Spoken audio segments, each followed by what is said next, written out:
Hey everyone, wave! Welcome! Woo! Alright, so, hi everyone, welcome to Revenge of the Gith, episode 11, season 3. Episode 11? There's only 5 more weeks of this? Oh my god. We, it feels like we just started this season. Like, I feel like season 1 and 2 took significantly longer. Thank you, Obadiah, for having that dinosaur scream and scare the fucking shit out of me as I'm right here. I should be prepared for this, but apparently I'm not. like, but hey, you know what? We're just gonna jump right into this. We're gonna introduce ourselves, our characters, our lovely dungeon master will figure out something to answer, and we'll start with our dungeon master and then go Robin, Ho, Amber, Obadiah, and myself. So, Rob, go ahead, introduce yourself. Hello. Hi, everyone. I'm Robert the GM at RobbieRollin on the Twitters. I will be your dungeon master for this evening here for Revenge of the Gith. And my question is, so we are back after a 1 week hiatus. If the characters all had 1 week, 1 week hiatus to do whatever they want, what would they do with it?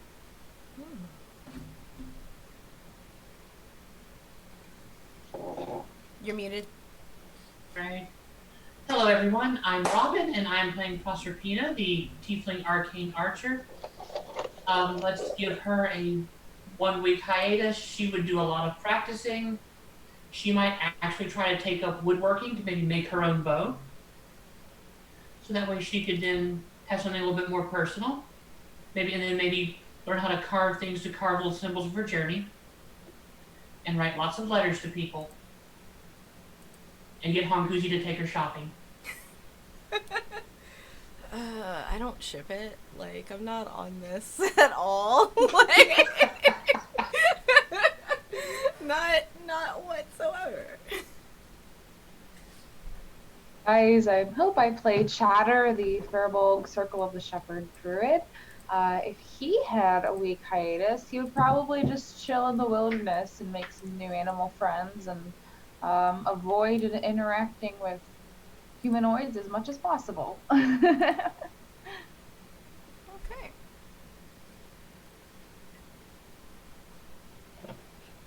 Is it my turn? Mm-hmm. Yeah. Okay. Hi, I'm Robert. I'm playing Alexander Bogmar today. Yeah, if he had a 1 week hiatus, he would probably Be spend honest. the entire time. Yeah, he'd probably spend the entire time with Anja. Yeah. Be honest. We all know this would happen.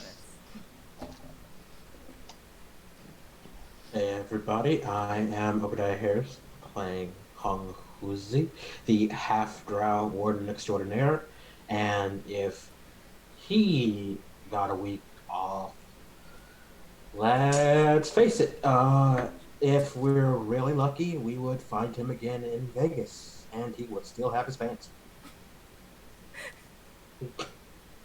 There's lots of shopping in Vegas. Probably not, but Probably not a lot of shopping or not having his pants. Yes. That's not. We probably wouldn't have a lot. He probably wouldn't have his pants. That's not to say he wouldn't have somebody else's pants, though. That's true. But would they fit? Definitely not. What up, y'all? Hi, my name is Rosie, or Valdrianth here on the internet. I'll bring to you today Anja, our half-drow blade singer. If she had a week off, she'd be fucking. Like, straight up. Just, not that she doesn't do that on, like, her work days, but it would definitely be a very, like, a forced honeymoon week, or of some sort. Like, let's be legit here. It's because that's who she is. But hey, guys, guess what? We're a viewer-affected game on this channel. You can affect this game with your bits, subs, and donations. For every 100 biddies, you can give a luck point to the channel. For every sub that you do yourself or gift subs count as well. You can give anyone here you see a nat 1 or a nat 20, including the Dungeon Master. He's got nat 20s he's been sitting on for a while, and it's not okay. No!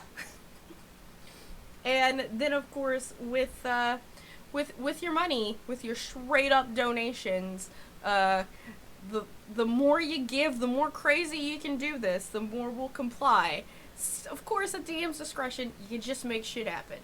What's the last thing that happened? Oh, yeah. Last week, there was a ranger with an Australian accent that wanted to wrestle our crocodile friend and also wrestled the dragon. So, that happened. We legitimately had Steve Irwin appear on Rob's best attempt at an Australian accent. It was as long as I only said the word crikey, I'm good.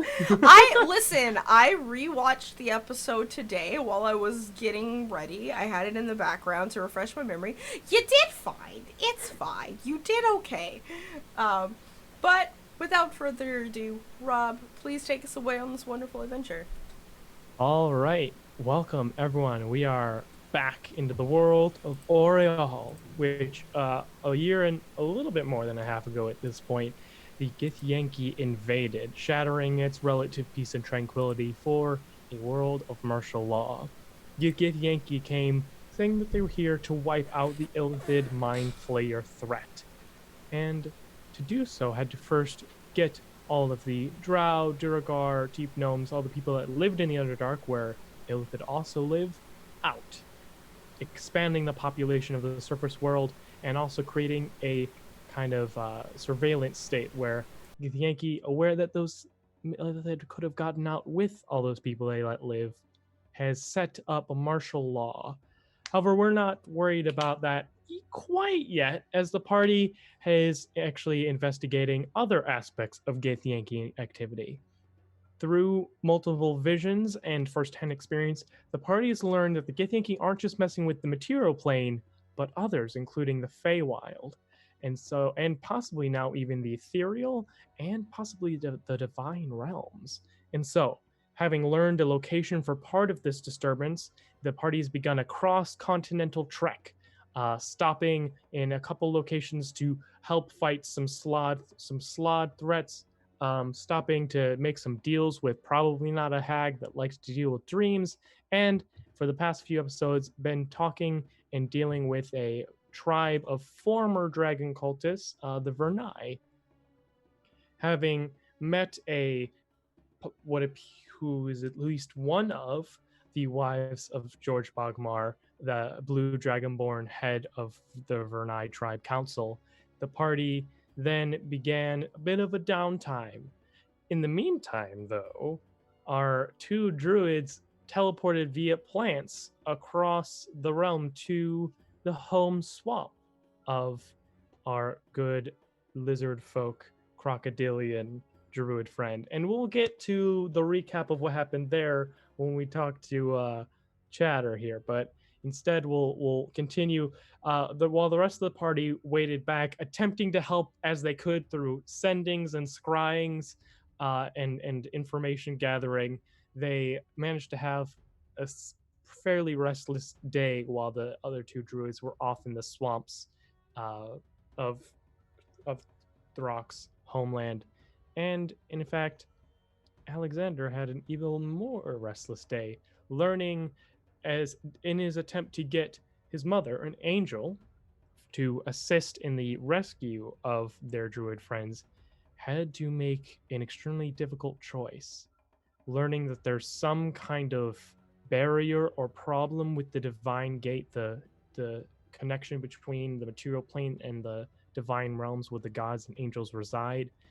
Alexander had to decide whether to trap his mother here on the material plane or to sacrifice his Azamar essence, his ancestry, and all the power that confides in him to allow her to go back to where she belongs. And so we ended last episode with Alexander, now a full-blooded human, waking up from his trance. But that's not where we're going to start. We're going to zoom far away from the Vernai tribe. And so, Chatter, you've had quite the day. So what's happened so far? So you and Throck, right, the dragon kind of opened its eyes and saw you, and that began a chase. You both, as birds, tried to fly away, and it kind of seemed very interested in it didn't seem to mistrust you, simply confused why there were these two birds with clearly magic around them.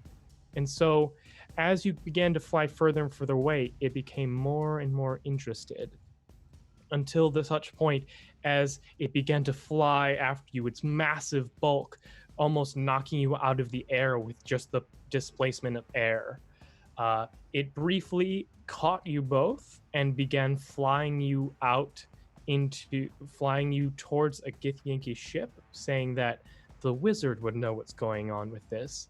Whereupon Throck decided to do the Hail Mary of just jumping out of its claw, and you managed to just barely escape as well.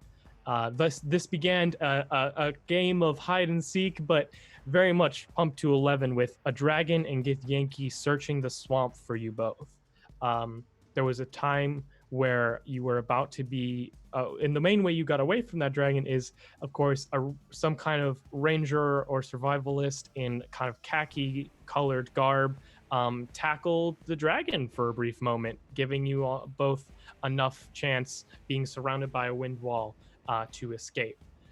You and Throck defeated a small Githyanki ambush. However, it became quickly clear that there were too many. So you two, having spoken with the party through sending, decided to split up as the party knew that Throck was the one being chased by the dragon and thus the Githyanki. And so if you separated, you would be much more safe. And so you haven't seen Throck this whole time. You rushed off into the forest, into the swamp, this charred, dying kind of echo of what it once was. But yeah, you just recently defeated this small little patrol of Githyanki who were going to bring you back to the dragon / the astral ship. What are you gonna do? You don't know where Throck is. It's been most of the day. Like, you spent most of the day hiding out with Throck until the Githyanki eventually found you. All right, so Chatter is by himself, correct, and has no idea where Throck or the party is, correct? Because through sendings, basically the plan is Throck, because he can just teleport, is just going to teleport himself back, and then they're gonna figure out how to find you, because you're not being tracked or really hunted as much as Throck, because for some reason the dragon really wants Throck, not you. Beautiful, perfect. So Chatter, he is actually going to. Would you say that I've had a chance to have a long rest since? So you haven't had a long rest yet. So you should have some spell slots marked off. I think I did that. Do. I have several. So no, I don't have any marked. I only have 1/3 level spell marked off. Okay, yeah. Most of your spell slots are still there. You mostly just did your classic summoning ability. So the important part is that you have one wild shape missing, and you don't have your spirit animal right now, because that in that fight you use those. So you have most of your spells left. It's just that you are separated and alone. All right. Can I figure out what direction would lead me back to where the caravan might be? To get a start. Sure. As a reminder, though, it is like an extremely long way away. Right. But you could definitely. So make me a survival check real quick. Okay. All right. Survival. Yeah, very easily you're able to, by the setting sun, kind of figure out which way is. You know that you're generally kind of southeast from the caravan, so you're able to start heading that way. But it's also going to be nightfall fairly soon. Okay. How much time would you say I have till nightfall? Probably about 2 hours max. Like maybe probably about like an hour and a half before nightfall. Okay. So in preparation, I'm going to try and cover as much ground as possible before nightfall. So Chatter is going to expend a 3rd level spell slot and cast Conjure Animals. He is going to summon. One moment here.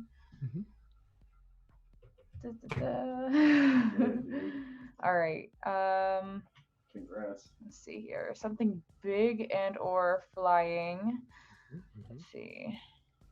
He's gonna summon a So Giant CR eagle, probably. What CR are they?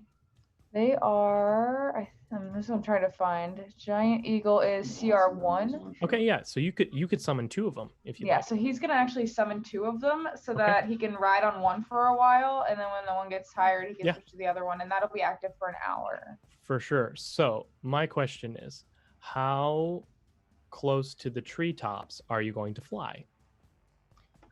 He's going to say, he's probably gonna be about maybe 20, 30 feet above the tree level. Okay.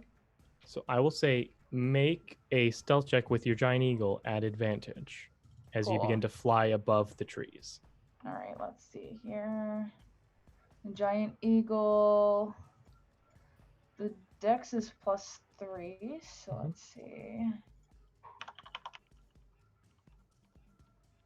Very exciting. Okay. All right.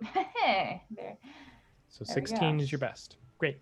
So, and I will allow you then to also make a perception check, Chatter. Okay. As chatter, you said? Yep. Cool. All right. Chatter, perception. Great. So as you are flying above the treetops, you do see far in the distance the dragon surveying the kind of its domain. Really, it's the land it has corrupted by its mere presence. Well, if we had wiped the And squad, there is, of course, the astral brig above the main tree. This like larger Githyanki ship, one of the similar ones that was above Malja when you spent your time there. However, there are also a couple of smaller skiffs, basically like the equivalent like a dinghy or lifeboat, that can self-propel itself. And you do see briefly one fly above the treetops, and you can't tell, but it's likely they saw you and your eagles flying away. So they don't immediately turn around. You see they turn and go back to the brig. So they don't chase you, but it's possible. Okay. So he's going to sort of grimace to himself a little bit and sort of lean down and pat the eagle and, oh, all right, friend. Well, let's move quickly, okay? Just sort of like fast pace the eagle if Yes. you can. Yeah, and you push them as hard as they can for the hour that they are there. And at that time, you're pretty much out of daylight. So unless you want to start flying through the night, you're going to have to make camp. Yeah, he's not gonna fly through the night. Right. That could very easy way to get lost and in danger. So yeah, he's Lost, gonna exhausted. Yeah, exhausted. You know, So what's the plan for your camp? Are you just gonna like set yourself up like? So Chatter basically is going to try and make as little of an invasive as a camp as possible. So basically, he's going to look for either some very dense thickets or a tree that he can hide in. He doesn't like to really disturb the area around him. Okay. So, but you're just basically laying out as non-invasively as you can. Yeah, so he's gonna try and find a spot that like looks like if there's like a tree that he can sort of like nestle in or under, or some like a bushes, like a little thicket or something. He's gonna try to get some cover, but yeah, he's not gonna disturb the natures too much. Well, what we're gonna do is you're gonna roll me just a 1d20, and we'll just see what you get. Okay. All right. Okay. That's quite good. So for the majority of the evening, you are undiscovered. As the morning kind of comes, though, there is a rumbling as you hear a massive roar of anger from the dragon, just in the far distance, like the classic like trees, like birds like scatter everywhere. The ground slightly shakes as just this massive roar of anger echoes through the forest and through the trees. Make a perception check.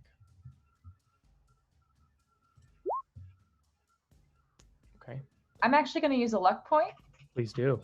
Oh wait, does that just make Do I roll it again or do I take the better Yeah, so number? roll it again. Okay. I was gonna say, oh wow, that's worse. Oh, well. So you're just waking up, you're kind of rubbing the morning out of your eyes, but then there is a intense heat. As you notice that the water, like I imagine what you did is you basically found where like some tree roots are, where you can just kind of lay nestled in the tree roots and not have to disturb the kind of ground around it. As the water that this tree is up against begins to boil, like it visibly becomes hotter, and the scent of sulfur kind of starts to pervade the air as this roar kind of reaches its crescendo. Make me one more perception check. As that happens, you see just a little bit off, maybe like 30 feet away, underneath the water, you see a light, this kind of like glowing light, and it gets bigger and bigger and bigger until in a massive geyser of both water and flame, this massive kind of like spout of fire spills out of the water. And just like you saw when you were scouting, you see an arm, and kind of a vague headish form as this gout of flame turns into an elemental. Roll initiative. Ah! As it appears that this dragon's anger has caused some stuff to happen. All right. Unfortunately for you, that it's not quite faster than a fire elemental. So I'm going to. What is your stealth modifier? My stealth modifier is 0. Great.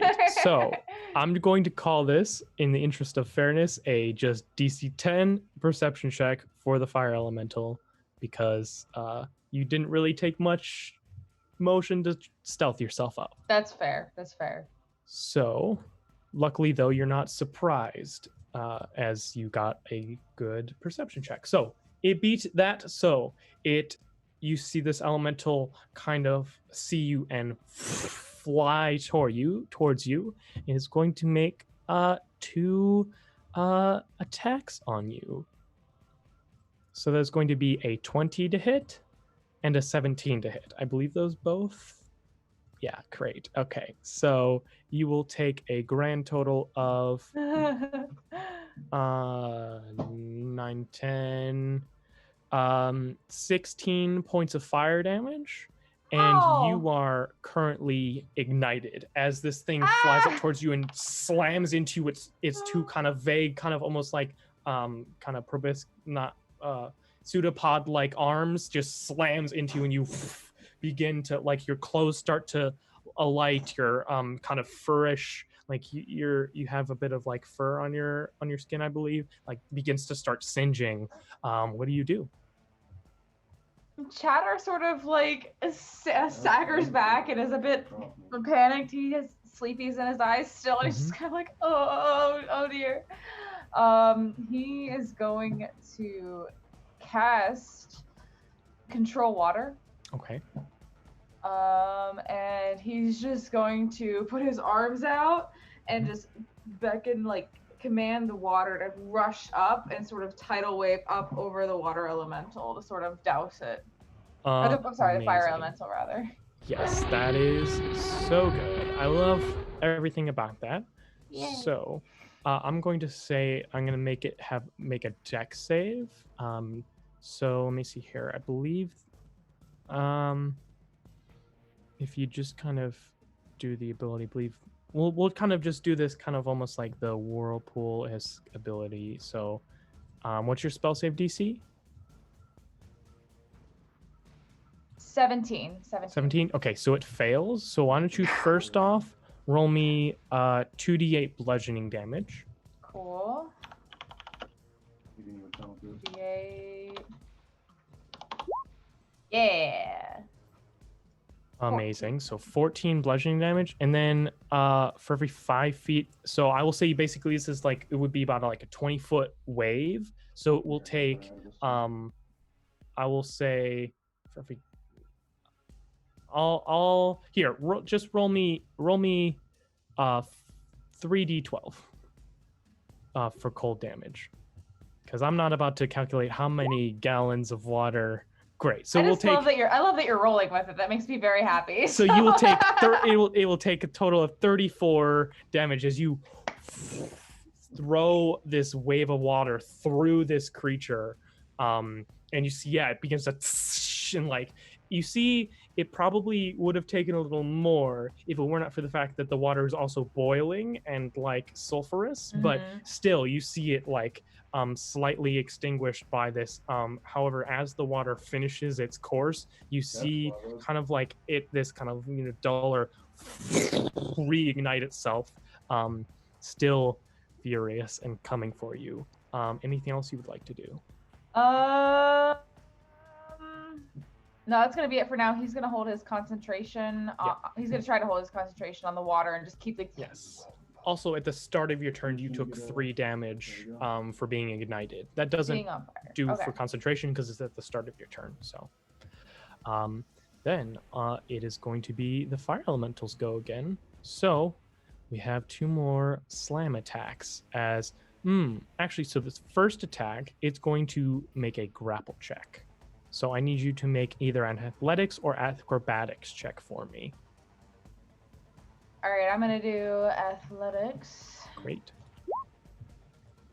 All right, so that is unfortunate. Ooh. Oh wait, can I spend a luck point? Yes, you may. Thanks. Oh my god. Oh no. Oh, I'm so sorry. No, don't be sorry. That's RNG. as you try to dodge away, this fire elemental wraps its kind of like arm-ish extrusions around you and is going to essentially drag you away from the water. So it's going to move you half its movement, which is so basically you get like 25 feet away. So I will say, if you don't get out of the grapple next turn, you'll be out of range of like being able to throw water at it if you don't kind of get out of this thing's grapple. But that's its turn. It has you grappled, so you can't move currently, and you're getting close to being out of the water. You also are right up against it. So you're also going to take 5 points of fire damage as just by like it grabbing you. So you will have to make a concentration check on that real quick. And that's just a straight. Is that Constitution for you? It's Constitution saving throw. Yeah. Okay. DC 10. Oh, wait, so luck. I think I have like 5 to use, so I'm just gonna be using them. Okay. Oh yeah. Yeah, you're good. Okay. You are fine. So it is now the start of your turn. You are going to take 4 more fire damage because of being on fire. Because of fire. Got it. This is so intense. So another con save, please. Con save. That's exactly what you needed. So why am I turn. rolling so bad? Okay, that's like super tight. No, don't be sorry. This is the name of the game is the D&Ds. So he is first and foremost gonna try and get out of that grapple so he can keep the. So his athletics check, please. athleticism. Hey, there we go. There's That'll that do it. beefy boy we know and love. Yes, as you manage to the elemental isn't entirely corporeal. It's fire, so you're able to basically get out of its grapple, and yeah, so that's your action.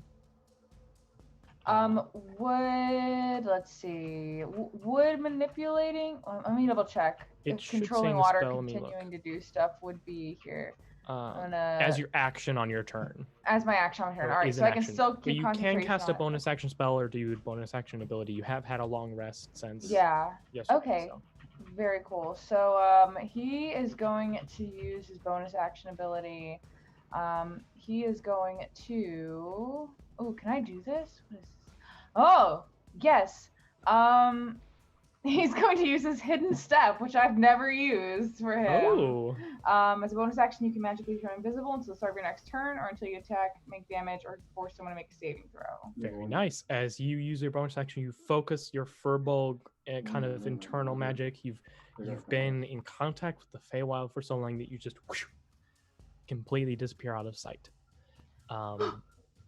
Now, I need you to roll me just another luck check, which is just a d20. Yo. That's not what you were looking for. It's not the worst option though.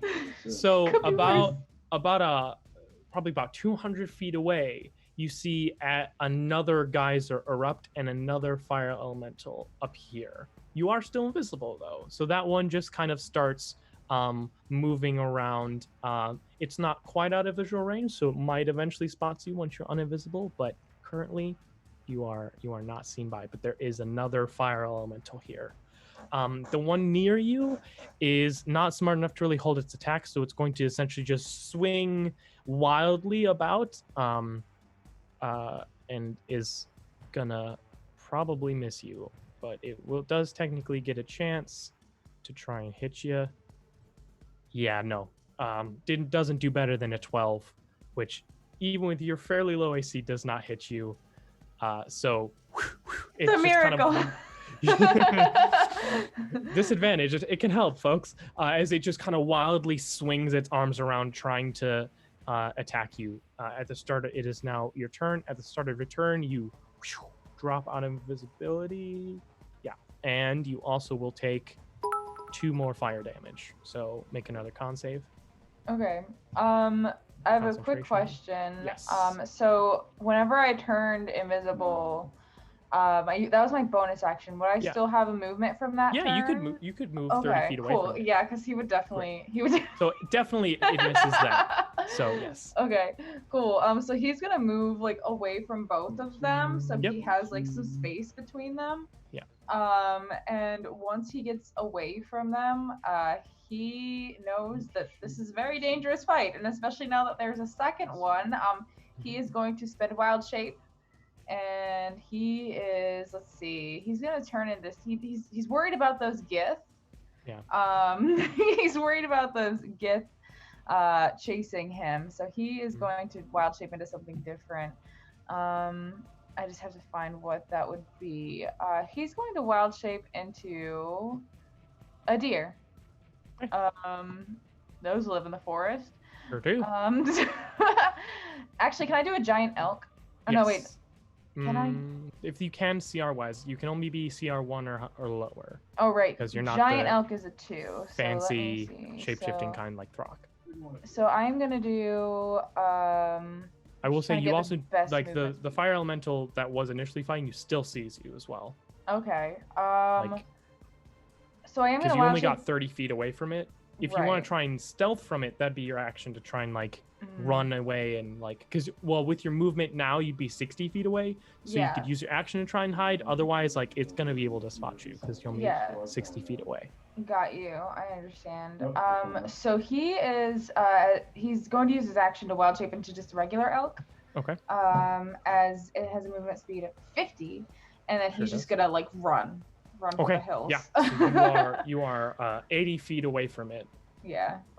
Which is very good. You are an elk on fire to note, but yes. I'm still on fire. Oh, okay. Yeah. Oh yeah. Very cool. All right. Very cool. Great. So that will be your go. So the first fire elemental has to spend its whole turn moving to you because it only has a move speed of 50 feet. So it will dash to get next to you though. The other one I'm going to make a perception check for. I'll do this one above board.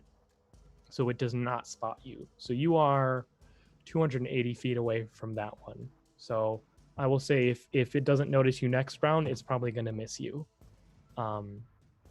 So next turn, at the start of your turn, you will take 9 more points of fire damage. And then I need another concentration check. All right. So. I don't know how many hit points a deer An has. elk only has 13 hit points. Okay, so you're at we get 4 in hit there. points We get in there. in elk form. 22. Yeah, and you're good on your constitution save. So what do you want to do? There's a fire elemental still right next to you. Am I around water still? I'd say close enough, yeah.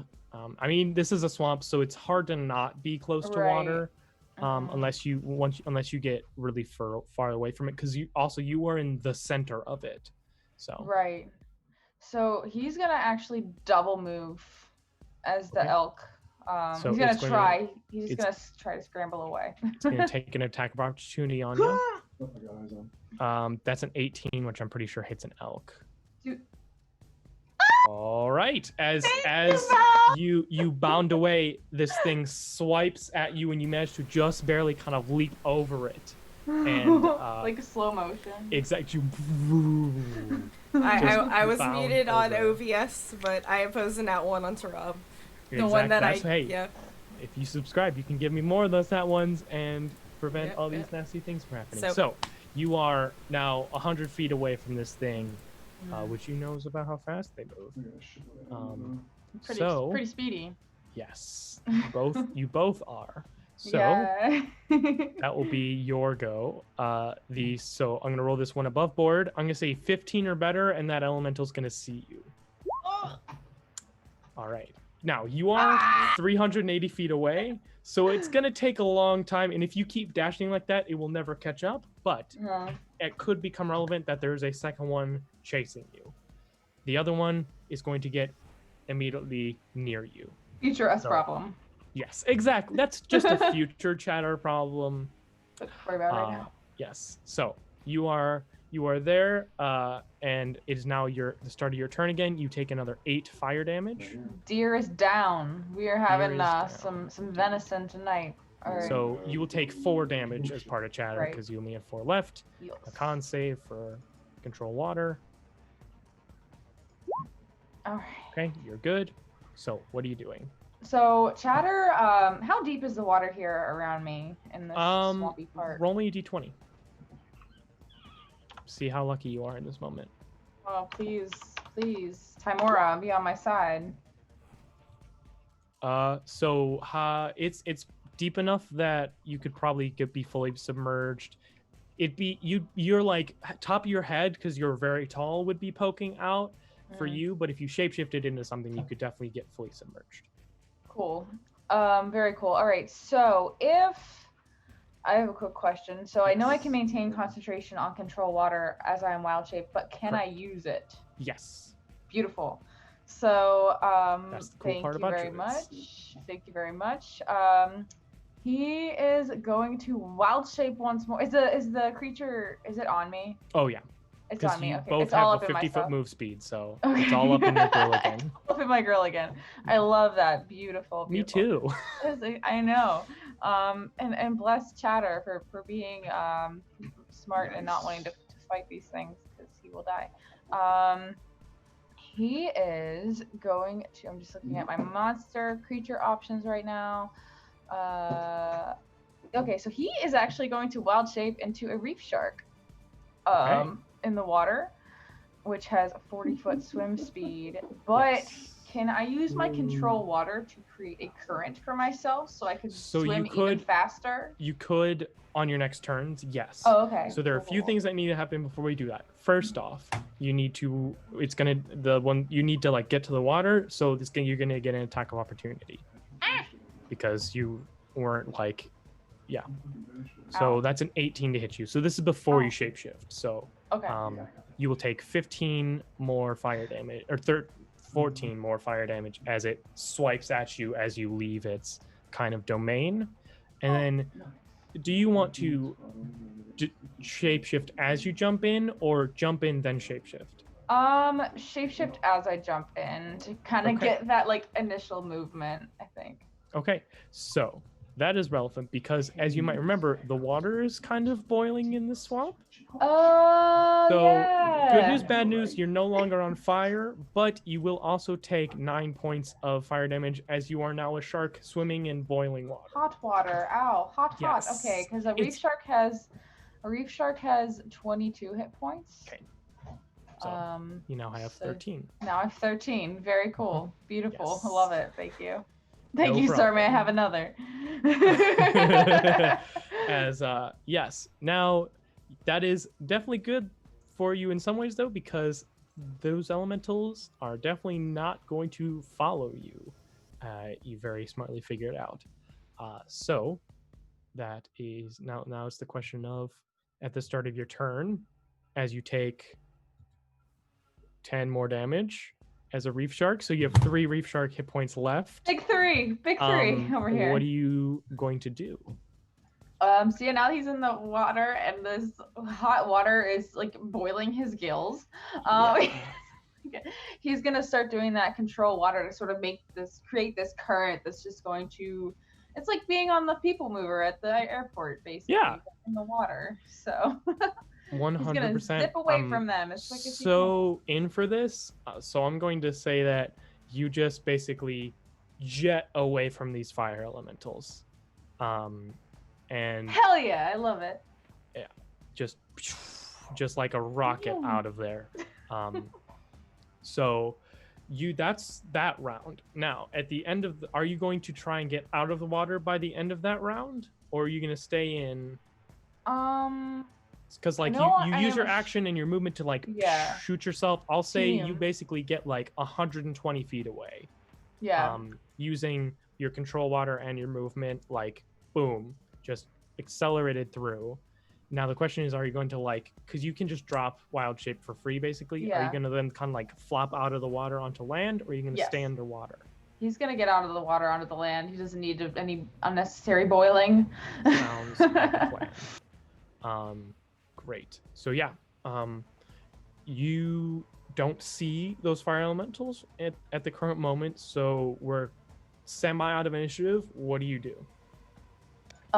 Chatter is, because he has used both of his wild shapes for the day.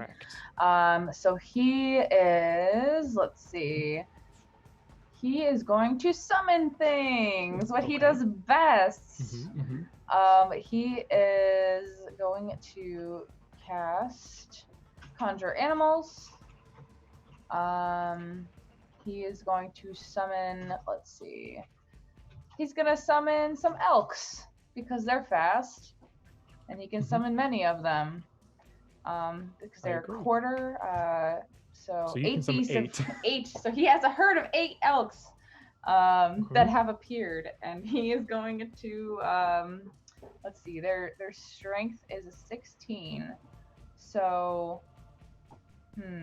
well, I'm reevaluating for a second here because I don't know if an elk would actually be able to carry Chatter. I mean, for a short while at least, sure. You can just switch between them. He's got 8, right? Sure, yeah. Okay, so he'll just be hopping from elk to elk to try and make his escape. Because 8 small elks is better than 1 big elk. Okay. Is Shatter Princess Mononokeing this? Like he is absolutely 100%. Like Zashitaka, got it. I'm down. As you kind of keep, hopping between elks, riding up the kind of side of a hill, trying to get away from where these fire elementals are, you kind of briefly look behind you.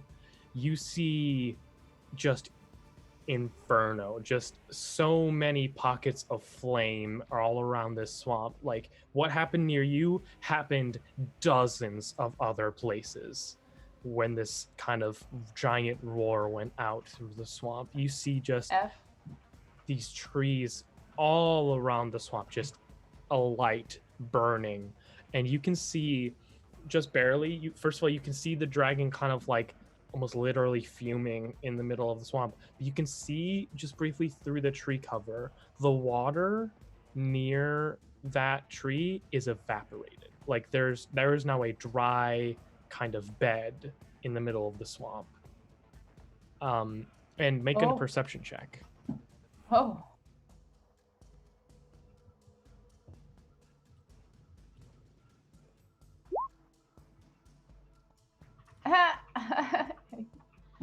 Okay, yeah. So, yeah, there, as you're riding away, there's the sounds of just like animals fleeing everywhere now at this point. But you can, after a bit, you see that there are multiple fire elementals that were kind of just out and about, having seen you and your elks trailing behind. Your elks are the same speed as the fire elementals, so right now you're fine, but your elks only last for an hour. Make another perception check. Yes, sort of banking on hopefully they give up after a while. And as there basically is just kind of this wall of flame. Ooh, with a 23, you're gonna notice two things. So as there's this wall of flame, just these like, and they're large creatures. Like they're at least like 8 feet tall elementals of just pure flame. You noticed first in the center of the swamp, where the dragon is just kind of like pacing around that massive tree that you first saw it on. You see just on the corner, you've extremely good eyesight as a Furbolg and druid, very in tune with nature. You see just briefly in that kind of now dry lake bed of the swamp, a kind of fissure open up slightly, and you see just the hint of bright red magma. Oh Just no! volcanic, Oh no! just starting to bubble up to the surface. And as that happens, there is a blinding white light interposed between you and the fire elementals, as stepping out of this rift in the center of this swamp, you see a 10-foot tall woman, resplendent, giant, bright white wings. As she steps out, you see these wings shatter like stained glass. Stepping out of this, a massive, beautiful sword glowing with divine light in her one hand, and this kind of circular gold band around the other.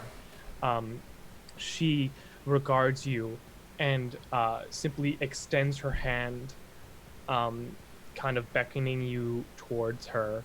And you, as she does so, you see she holds the blade out behind her, and a wall of similar blades just interposes itself between her and the fire elementals. Just a literal wall of blades. There isn't so much cool. time. Oh, so Chatter immediately like takes the elk's antlers and sort of like pulls it back and turns them around to like run towards whoever this angelic woman is, because Yes. he's, you know. So you ride up, and then are you gonna take her hand? Instantly, yes, absolutely. Yeah. So one of the few beings you've ever met whose hand kind of can enclose yours entirely. You see, she regards you with a kind of a soft smile. As she does, tell my son that I'm so proud of him. As she says that, there is an extremely wide glow. As that kind of halo starts to surround your hand and hers, there's this massive glow. As that happens, you see the kind of like her wings that shattered like stained glass were actually still floating behind her, like they were suspended in gravity.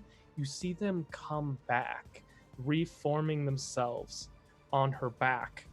And as that happens, there's a as you are catapulted away, and you find yourself just in the tavern of the Vernai tribe. You see you see Proserpina and Honghuzi and Throck just sitting downstairs. The other two seem to have not gotten in the tavern yet. Does this happen like in our field of vision, or like? Yes. No, there. So you two, there is a giant divine glow, and then Chatter with burn marks just appears in the middle of the tavern. What's going? Where? What? Huh? And he just sort of looks around at everybody. He's very confused. So it like really bright, really loud. This feels like raid. I'm gonna grab. I grab a bottle, throw it, and jump. Throw it at the angel and jump over the bar. You don't see the angel, by the way. There's no angel.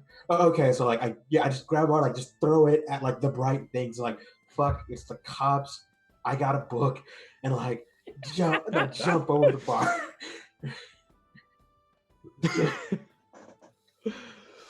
As he does this, I scream, Chatter! And I rush up and hug Chatter. Oh, Proserpina, and he gives her a big hug. I'm so happy to see you guys are okay. Oh yeah, we're fine. We've been just sort of shopping around, and yeah. wait, I can't do much to help you when you're away, so I've just sort of been pacing and trying to distract myself. Well, I appreciate that. I mean, good thoughts and well wishes are always most appreciated. Where's Throck and Alexander? Throck is there. Oh, he is. Okay. Yeah. It's just Anja and Alexander are not there. Oh, right okay. Where are Anja and Alexander? Yes, They welcome to the room. in their room. Oh, okay. I'm Well, such a good glad- fucking Throck. I'm sorry. I'm like, peek my head up. You want to peek my head up? And in fact, let's switch over. We go up to one of the private rooms of this tavern in the Vernai tribe, and we see Anja standing over a looking fairly like some kind of physical toll was taken on him, and also a much changed Alexander. We see no longer with this kind of pale complexion, the eyes just a normal, I believe hazel color. A human Alexander Vagmar standing back up. Well, is he standing up? Is he sitting down? What are you doing, Alex? What do you do? So Alexander, you wake up.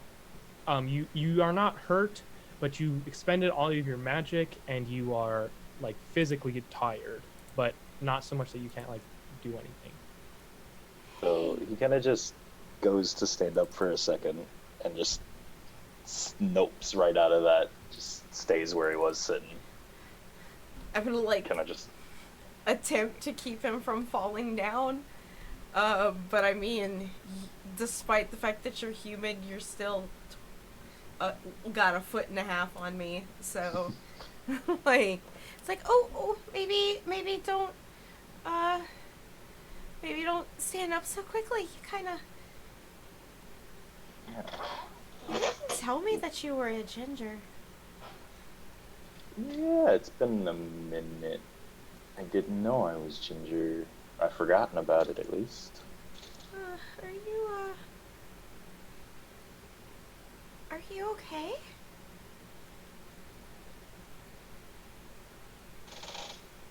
No, maybe, kind of. I saw it happened. It was there, kind of, sort of. I think I'm okay. I'm gonna go, like, pull your shirt up and investigate your back. Like, just, like, kind of, like, go over your shoulder and, like, lift it up, like, and just be This like, looks yeah. like a normal human back. No kind Oh. of indication that there was anything different about it. Kind of fall back and, like, kneel in front of you and just start, like, investigating your face, like Disney's Tarzan style, like, squishing it and kind of pulling it in different directions. Like, it's very weird to see you not goth. That's just me on a daily basis. What, Anyway. what happened? What was that all about?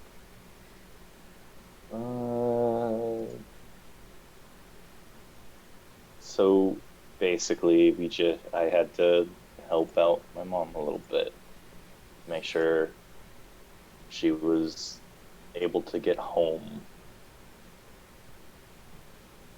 It's not a very, yeah. That's the best answer I could give right now. Did you Though, give her your divinity? yes. Though I'm not entirely sure. I didn't know I could do that. That's quite a feat. I didn't know anybody could do that. That's literally me yeeting the elf out of me, and I don't know that that's a thing that can happen. That's a thing I need to. You just yeeted the angel out of you. Yeah. And she like, there's like a clear nervousness, but like she's definitely worried about you in this moment. Like, you don't sound. She sounds more worried about you than you sound worried about yourself. It seems almost like it's. That's probably accurate too. So. Do you need anything? A nap. Okay. Okay, well, go ahead and. Actually, first, did it work? And he's gonna attempt to stumble his way downstairs. Oh, I'm gonna help you down. As the rest of you see, being propped up by Anja, a human Alexander. Describe how you look, Alex. Yeah. Oh yeah. Alexander, So what do you look like now, human? same proportions. Like every like physical still the same, but he's not. He's a lot darker. Like he's not white. He's darker than white for sure. Mhm. He's got the ginger hair, which is a little weird for him. Because the last time he was ginger, he was like 5. He's got piercing eyes, but no longer that glowing color they used to be. They're just now a hazelish color. I imagine, like, the way that I've always imagined Azamar is that they didn't have, like, a visible pupil before. Like, it was almost like a gradient. That's how I Yeah. kind of imagined It's also it. just kind of like Yeah. there was a glow about him. Yeah. Like it was subtle, Yeah. and it's almost now you only notice it because now it's gone. But there was always just this kind of like slight glow and radiance to Alexander, even in the like spiky death armor that now just gone, and it stands before you simply human man.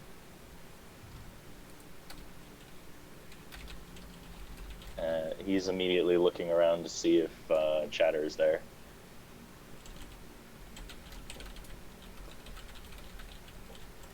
So You see a burnt but alive Chatter.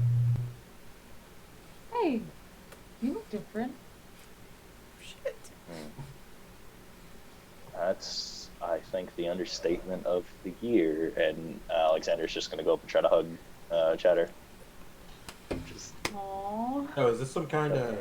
Chatter's Have a gonna new name now? like he's gonna like pause for a moment because he's confused, but he's gonna give Alexander a big bear hug. I know it's the connection. Does Chatter know the connection? Like, does he know that the angel was talking about Alexander? You have had a slight interaction because there was in Malja, like the Alexander's mom helped. So I think in this moment you're able to put together who that angel probably was. So Chatter is going to give Alexander that very heartfelt, warm hug and just sort of like pat his hand on the back of his head. And your mom says she's very proud of you. She wanted me to tell you that. well, I'm glad she made it out okay, and I'm glad you made it out okay. Me too. Thank you. I am going to go sleep now. So, good night, everyone. Chatter, you're way bigger than me. Could you help him? I'd be happy to, even in my damaged state. And Oh, he I'm will, sorry, I didn't mean to help. impose. Can someone not hurt? She's just like kind of falling. It's fine. It's fine. And Okay. So he will help Alexander up to his bed. 'Cause he's just it's mostly just burns. Like it's not like he's Mhm. beaten to death or he's like got lacerations and stuff. He's pretty much charred. Maybe like one like little hair is standing up and has like a little like flame on it or something. Yes, you have to like Mhm. But yeah, he'll help Alexander up to their room and he'll like attempt to tuck him in. Like he's trying to be like very very just overly caring right Yeah, now. 'Cause paternal. He's like very paternal, yes. yeah. As I'm sure for probably something you never thought you'd do, but you very gently, gingerly tuck Alexander in. You just And tuck Alexander, you are able to take some rest. He's knocked out immediately. Yeah, as Chatter kind of comes back down, Elenia will address the group. So, it is very good to have both of you back. I am curious what possibly we do have a good fair amount of the journey left to do. So, when shall we continue that, I suppose? Albania? Can we sleep on it?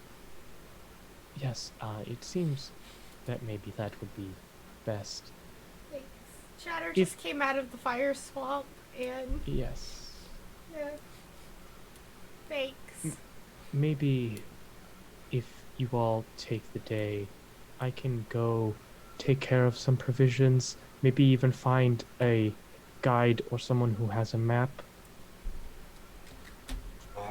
We don't need extra people or Understood. witnesses. I'm gonna take Elenia's face and turn it towards me. Uh, Whiskey.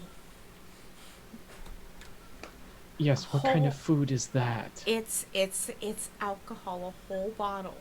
Maybe two. Ah, Not for him, for me.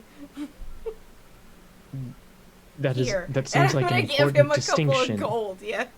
Yes, this seems like an important distinction. Should I also be getting alcohol for other people? I mean, if they want some, I'm not saying no, but Kind of like looks at the other ones of you.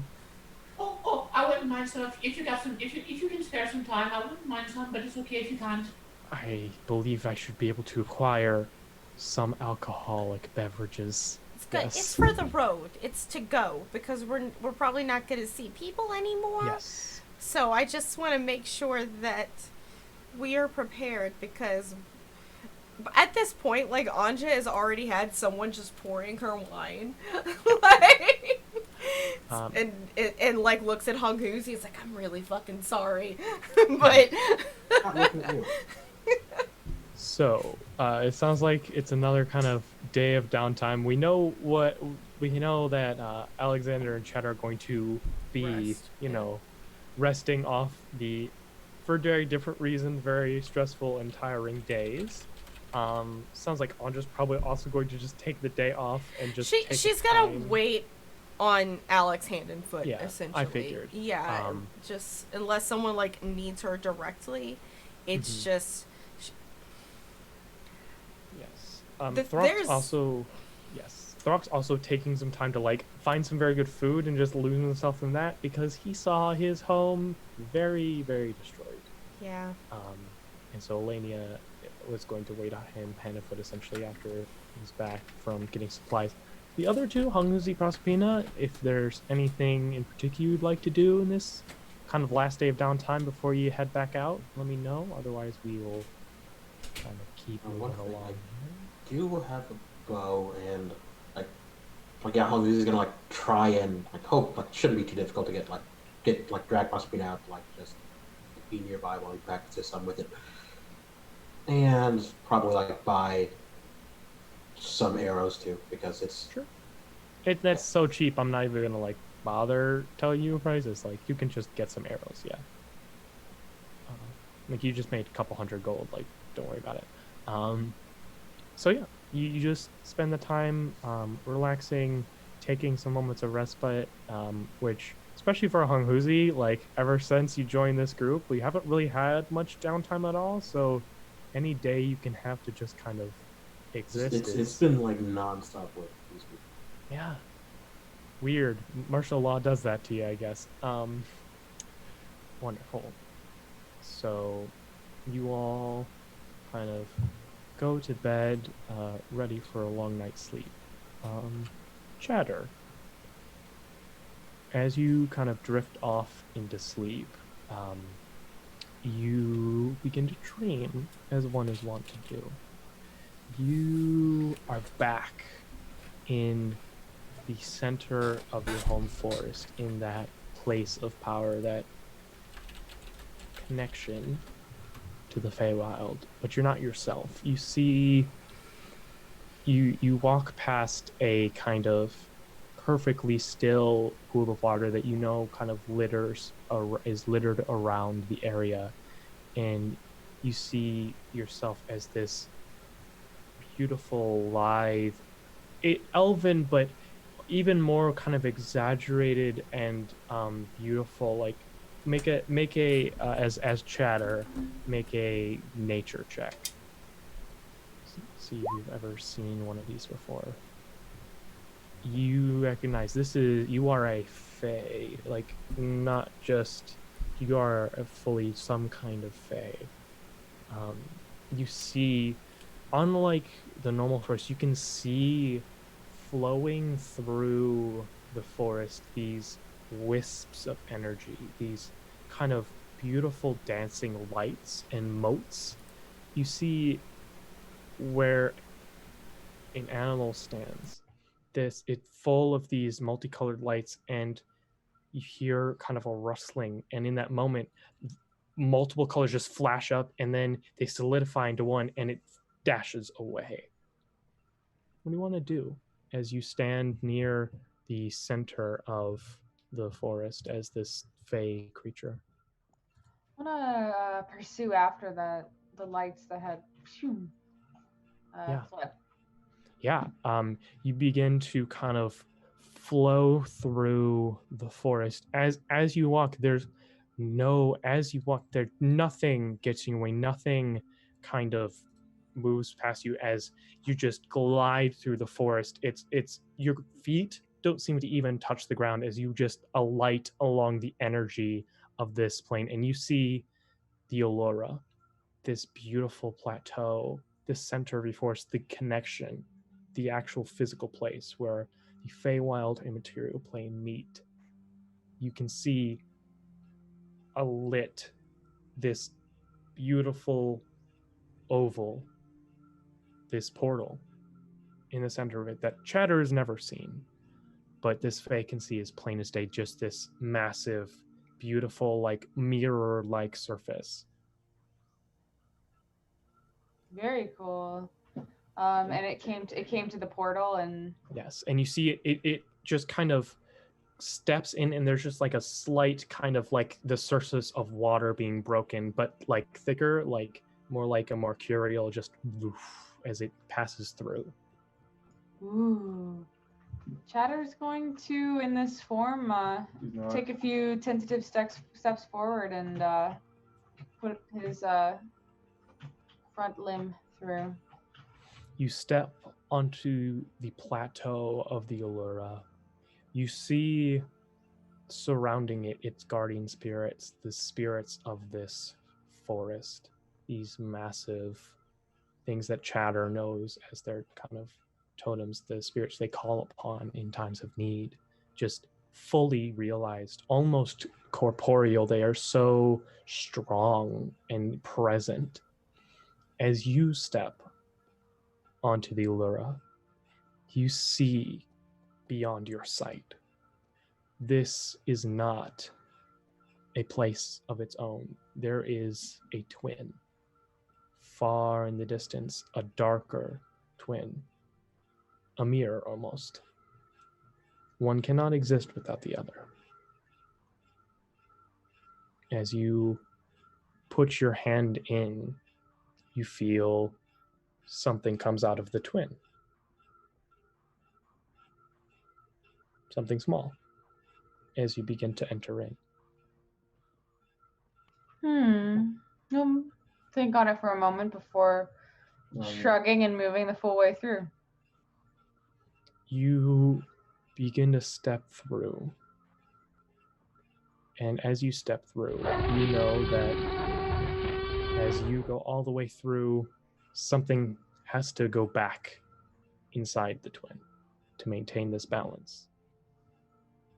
And however, as you do so, you also sense, as you step through, you are flooded with visions of the Feywild, this massive, beautiful expanse of vibrant neon-colored tree canopies, a sky alight with the most picturesque of sunrises, the beautiful golden clouds and sky, and you are filled with the sense of what you are in this space. You know you are part of this gate, and you get a sense something has left your twin, something has exited, and thus one of your kind must also leave. As you entered, something from your twin had to enter. And in this moment, something else has left your twin. And so something, whether it's you or one of your kind, has to now leave to maintain the balance between your portal and its twin. Oh. That guy's gonna come third He'll party. You leave. ready? You begin to leave your portal. As you chatter, since you've done for millennia, as you do, you hit the portal, and there is a sense of pain as just the briefest flash of a skeletal finger and hand shoves you back out, and the dream ends. Oh. Anja, you eventually, having waited on Alexander all day, He was drift off. clingy as fuck. I can imagine so. Don't even bother Just- responding, Ember. It's just canon. Just canon. Just tries to roll over, and like there's a point of like, no. I'm assuming. Correct me, Amber, if I am wrong. It's correct. It's canon. Yeah. You drift off to sleep eventually, Sleep. grasped in Alexander's arms. You find yourself in your dream. You see the ethereal plane. What? Place you saw yourself in. Or you just saw into today with your true sight spell. Yeah. You don't feel like you are actually here. You don't Mhm. you don't feel like you. You just feel like something blank. But you see this endless expanse of mist, this boundless realm. What do you want to do? Anja doesn't dream often. Like that's not an elf thing to fucking do. It's true. Like even for half elves, like dreaming, what is that? No, so she is like there's a mist. She's just the ethereal plane is boundless mist. okay. So she's going to. She's already used her true sight. Well, you don't feel like you're yourself. Okay, you're so I not- don't you're- feel you're like not, I can like, use my magic. just what do you want to do? I'm gonna be like, hello? Is anybody there? As you kind of speak that, instead of words and sound exiting, you see the mist around you just swirl and just expand out in this strange kind of semi-language-like shape in this large cone around you. Okay. But nothing seems to respond. As you are in this strange kind of in-between ethereal place, you do sense there are other places. Okay. Little senses of something else further in the distance. If you focused on one, you could maybe find it. Alright, she'll kind of look around and eeny, meeny, miny, moe, catch a tiger by the toe. And she's gonna do her little, and it's gonna end up this way, and she'll focus forward. As you focus in, you sense it's hard to explain, but it is just a familiar sense. Okay. Something familiar, homely to you in this dream. And you begin to drift forward. Yeah, she goes forward, yeah. As you do so, this mist just expansive as far as you can see. Go away. No. There's something else. Deeper.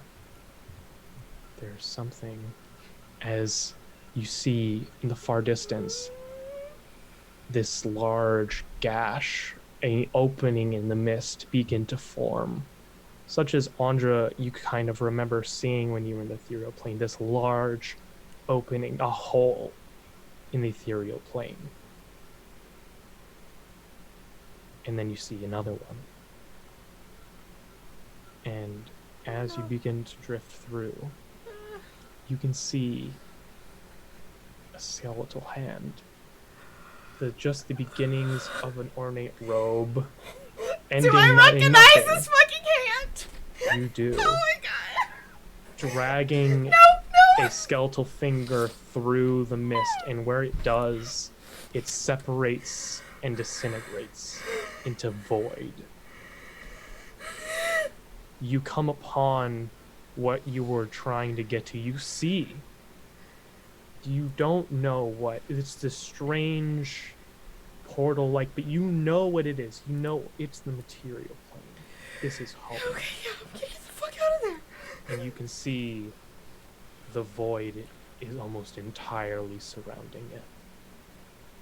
You see this finger is drawing lines and destroying mist all around this place. And then you wake up. That's the noise Alexander wakes up to. Yeah. Just shooting straight up, just making the highest pitch Anja noise possible. Well, we're not It's done. just- Oh boy. God! Hong Huzi. You also eventually, maybe slightly inebriated, not by alcohol, but by some of the natural plants that Throck's been able to find, you drift off to sleep. You see before you massive ruined castle made of blackened stone, pointed spires, this what would probably be an exceptionally just a feat of engineering, this citadel amongst grayish stone. You can feel death here. You don't feel as though you are yourself. I'm gonna like just glance down real quick, like take quick stock. Like, I don't feel like me. What do I feel like? You sense an emptiness. There is something that you are missing desperately. You want nothing but for it to be filled. I guess let's see what's in that castle. And do I have a weapon with me? You look to your side and you see what appears to be the hilt of a blade in a scabbard. Okay, yeah, I'll just get a hand on it. No need to draw it just yet with nothing out here, but You begin to walk towards this ruined castle, knowing the more you walk towards it that beyond it, there is something that could fill that hunger. There is something. So you continue. You see, as you get closer, these are not. The stone has been blackened. It was not once this kind of obsidian-like hue, but it has not been burnt. It's not been singed. It seems like the very color and life, if it's not entirely explainable, has been leached from the stone of this building. You see signs of decay. You see crumbling towers. As you get closer, more and more you can see the signs of age and weather and decay on this place. And yet it stands firm. You can see an entrance. What do you want to do? alright. Just like quick look around just to, because it doesn't feel, because I don't want extra here and draw that blade and go in. You draw the blade and there is nothing. It is simply a hilt. Well, might as well. No use leaving it in now. You walk into the castle. The sense is deeper, and so you follow. You follow. You head deep into the bowels of the castle, past the dungeons and the torture chambers, down to the deepest, most secret section. You see something not of the same make. There is a large room, this vacuous cavern, and in the center, along the ground, is simply a vat of darkness. It's as if someone filled the ground with ink. I'm gonna pace around it, and as I do I feel like what I want is on the other side of that? You do. And as you do so, you feel a permission to go through. Okay, then I will. You step through. And as you step out, you find yourself in a landscape very similar to the one outside the castle. The castle does not exist, but the hills, the coast, it is all the same, but it is not. It is bleak and gray. The ocean is stagnant water, darkened by some corruption. The sky, gray, overcast. No sight of sun, nor star, nor moon. The trees withered and pale. The rocks themselves brittle. You can feel them crunch and crush underneath your feet. And you sense something powerful ahead.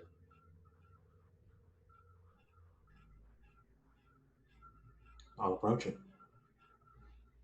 You walk for who knows how long until you see a legion of beings you know are like you. They don't seem to mind you nor bother you. They are all kneeling towards a small building, a ruin, the source that you've been following for so long. I'm going to get closer. As you do, you see these beings look at you, jealous, confused, unsure of what your plan is, but none move to stop you.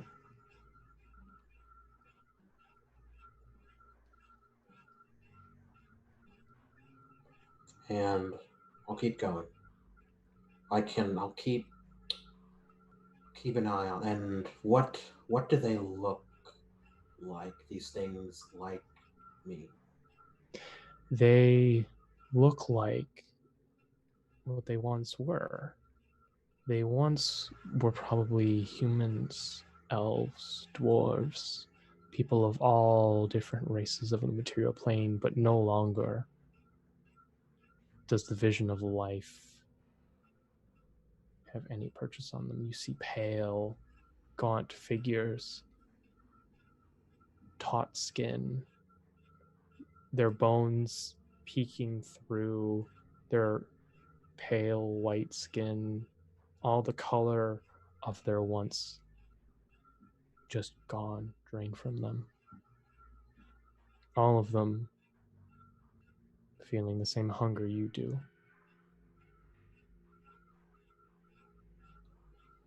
But they won't indulge. And I came here to fill my needs. not going to keep going. You step into the ruin. Once a place of power. You don't know. You were imperfect before it became a ruin. But you know it's a place of importance here. You feel the hilt of your sword, what once was your weapon. There's something here. There is a power here. You need only kneel.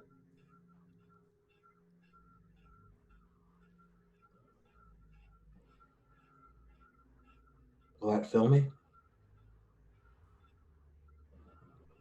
think so? I can feel it. Can I see it? No. No. You simply can feel its presence all around you. It is older than you, more powerful than you. I'll kneel. As you kneel, you simply see, reaching through existence, a skeletal hand with just the beginning of an ornate robe, this deep royal purple. Touch the hilt of your blade. Draw its finger up, and as it does, a blade of necrotic energy appears, and you feel your servitude begin to this being. And you wake up. As you all awaken, that's all the dreams for this evening.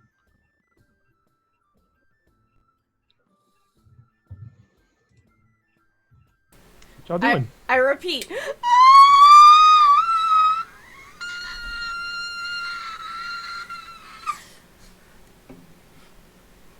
Alexander just immediately is like up and looking around, trying to figure out what the hell's what was making the screaming happen. He knows it was Anja. He's curious as to why. So why? Also, just as a note, on the hand in the ethereal plane, it was a purple robe. Just so I. Yeah, I mean, I know what hand it was. I've seen that hand before. Like, I have scryed and have seen that hand.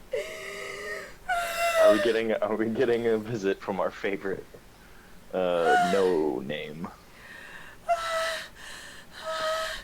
She's hyperventilating. Alex, I think that, she who should not be named was just in my dreams. I don't know if she, like, infected my dreams or if I dreamed about her, but I don't, like, dream, okay? Like, that's not something that I do, and if I do, I don't.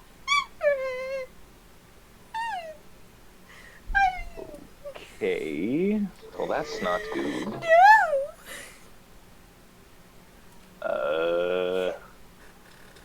I don't know what to There do was about that something right wrong. now. There was something really wrong. There was... What do you mean wrong? Like, There what was- kind of wrong? So it was like... Okay, so when I invaded your time with your mom, like last night, I jumped into the ethereal plane with my true sight, essentially, and that's how I saw this. So I was definitely on the ethereal plane in my dreams, and there was like this portal leading to here, and she was like mine. Am I interpreting that correctly in Anja speak? Sure. Okay. Yeah. That's So, I know you're going through a lot of stuff right now, but that was fucking scary. I'm still so our favorite our Lich Okay, Queen. so she who yeah. must not be named is doing what again exactly? Grabbing the world with her nasty, nasty undead hand. From the dead world. Because that's what the ethereal plane is. It's the dead. It's where ghosts live. Go ahead and make a I'm gonna call Jesus this Christ, Jared. religion check. Is that for me or him? Information on the you for the ethereal Okay. plane.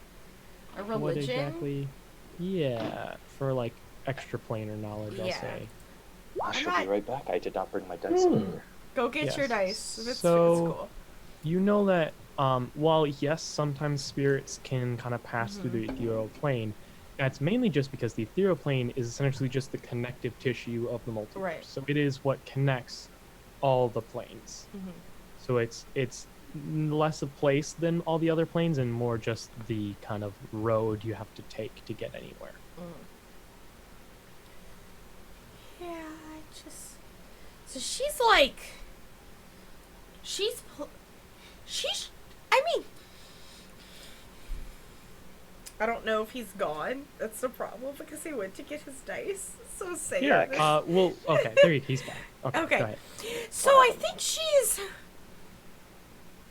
Okay, so I was in the ether plane, and I don't know if you know anything about it, but it's sort of like the crossroads of the planes, right?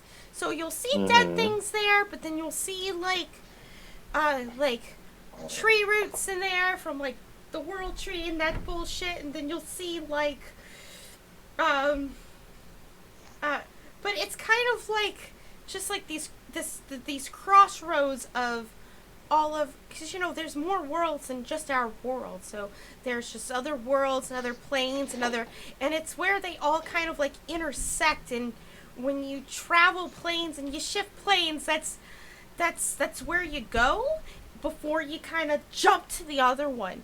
And she was there trying to jump here, and I saw it, and I don't know why I saw it. Did you see it? Please tell me you saw it. I didn't have any dreams that night, did I? Did she fucking remember? Because you None that fucking had took you it. never have dreams anymore. You just wake Yeah. up. You go to bed and then you wake up. Okay.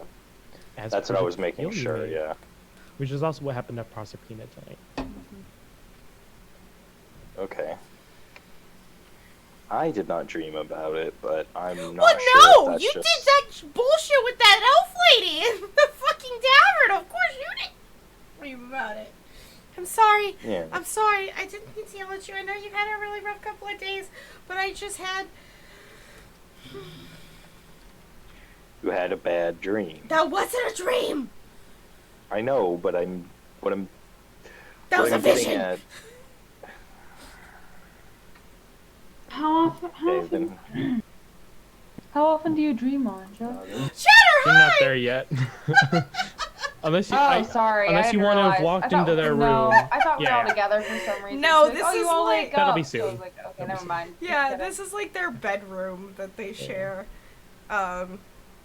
So, of course Alex is naked. Just remember that. Always. Always naked. Although I think at this time, unless you had more you were going to talk about, I think we can transition to the scene where Yeah, you're there's now just a having lot of freaking dressed- out. Yeah, Yeah. Alexander, you spend some time kind of like, okay, let's calm down, like deep breathing. Let's do some In guided through the maybe nose, breathing. out through the mouth. Exactly. Like- But you are all now together. Unless anybody would seek somebody out before all meeting up downstairs. Someone should, because I have to pee.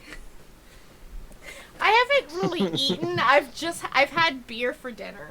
So Or just Anja is quiet for the first part of this conversation. So if you seek someone out other than just all meeting downstairs, let me know. Otherwise, you all are eating breakfast.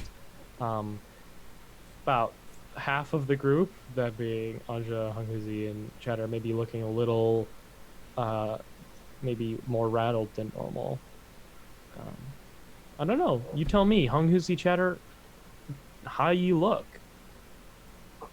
Usually, like, I generally speak, like, Hong Uzi is most of the time, like you're used to seeing him in his studded leather, and like with the studded leather. But generally, when he's in the city, like he's got a cloak on, or he's covered it like generally speaking, he looks like a traveling mercenary, but in that that kind of friendly way where yes, everybody sees a traveling mercenary coming through town every so often. Today he looks like a traveling mercenary who's got work in town soon. So you see Hong Huzi just fully kitted out, like not hiding any weapons, just fully, just like a Dark Souls character, kitted out. And then Chatter, how do you look in the morning? Chatter looks pretty worse for the wearer. He slept as well as he could, but his clothes and his skin is still pretty charred. You look shaken at all, or upset after your dream? He doesn't look upset after his dream. He is very philosophical when it comes to dreams. He doesn't generally take dreams as reality. He thinks it's a message, so he's ready to, talk Great. about stuff. All right. Well, there you go. So you are all now seated, ready for breakfast.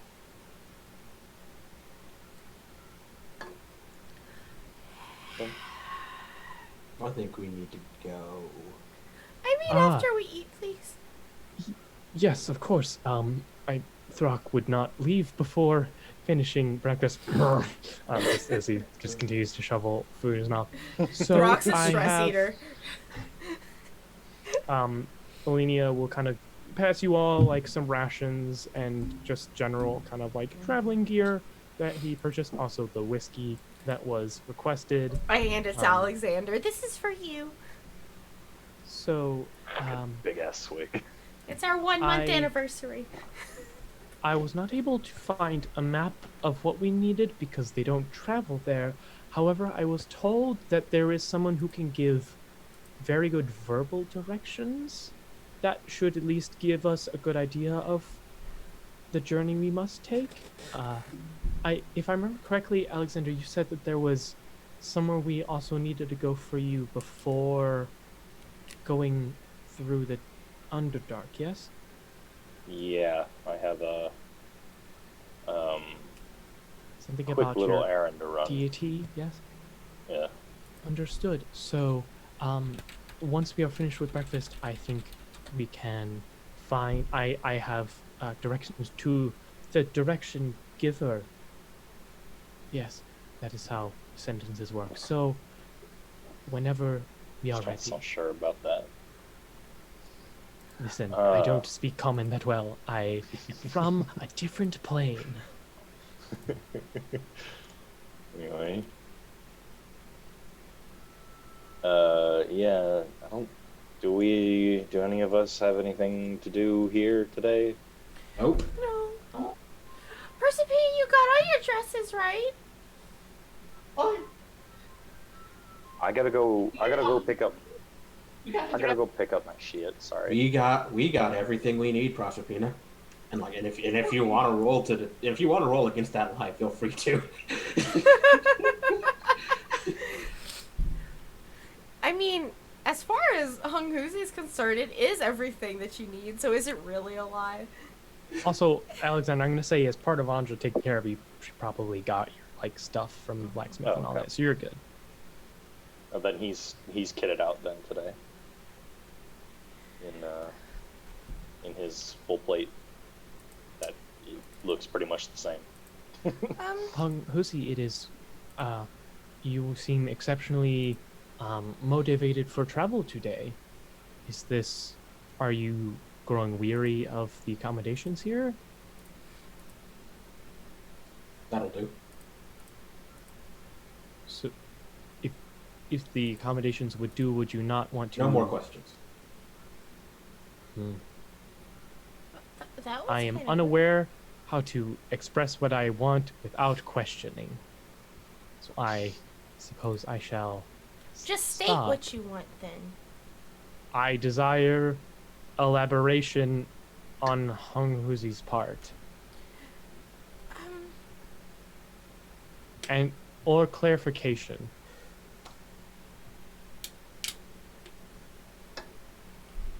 You see his you see his one of his hands flex for a second. Now I see this as maybe a non-verbal cue to, what is the? I believe I've picked up a term phrase, drop it. Correct. Yes. Ah, I think I'm going to and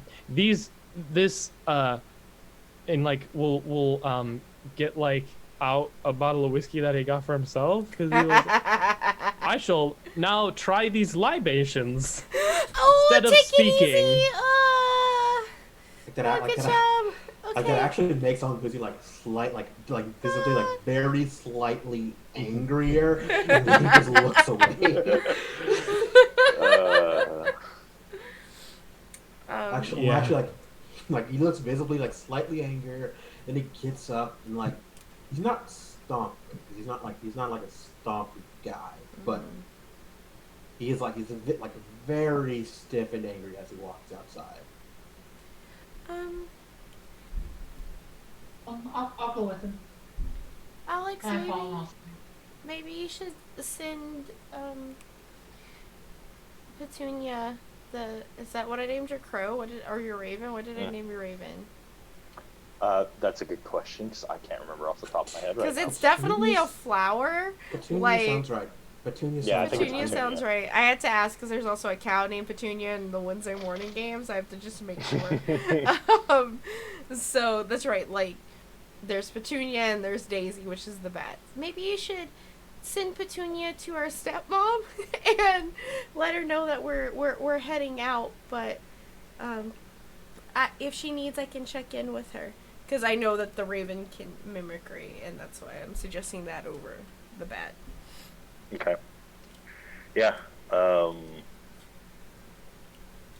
Yeah, I'll just send the crow with the raven with a message of, hey, we're peeling out. I'm not entirely sure why we're rushing, but we're rushing. I will let you know if anything happens. Just so you know, because you don't have the invocation that makes this better, what really the raven will say practically is peeling out, rushing, not sure why. The nuance of the common language is not really the raven's forte. But yes, you do see as the raven kind of just flies in to her office, you see once again your technically stepmother sitting there, Kalkai. Yes, thank you, Bird. I appreciate the communication. I will fill out a parting form that shall be ready upon your next arrival. And you're not able to tell the bird anything else, so you're able to collect your raven once again. So is there any other conversations or interactions you all would do before leaving the Vernai tribe? Or is it just kind of Hung Huzi brooding with Proserpina nearby and the rest eating and kind of different ranges of stunned silence? The only thing is Anjo will look over at Alex and is like, so are you okay with this? As she motions at your gingerness. No. Do you want some help? Yes. What would you like it to be? Anything other than ginger. I will prestidigitation your hair black. Thank you. So you have to just redo that every minute? Every minute? Yeah, no, she just does it only lasts a minute. I know. But yeah, That's for all the she's minute got. at least, your hair is black. Nah, excuse me. It is up to an hour, sir. Oh, never mind. An hour. It is You're up right. to an hour. The Oh, thing, I'm thinking yeah. minor illusion. Yeah, it is up to an My hour. cantrips mixed up. So So, this yeah. is when you kind of, and she'll take a moment and she's like, don't worry, when we stop again, I'll just lend you hair dye. Because, hey guys, guess what? Anja's hair is not actually bright red and black either. like, Not a natural redhead. she is not a natural redhead. But there, Wonderful. technically now there are 4 redheads in the party. Amazing. So you all are able to, with the help of Lania, reunite a bit and follow him to the outskirts of the caravan.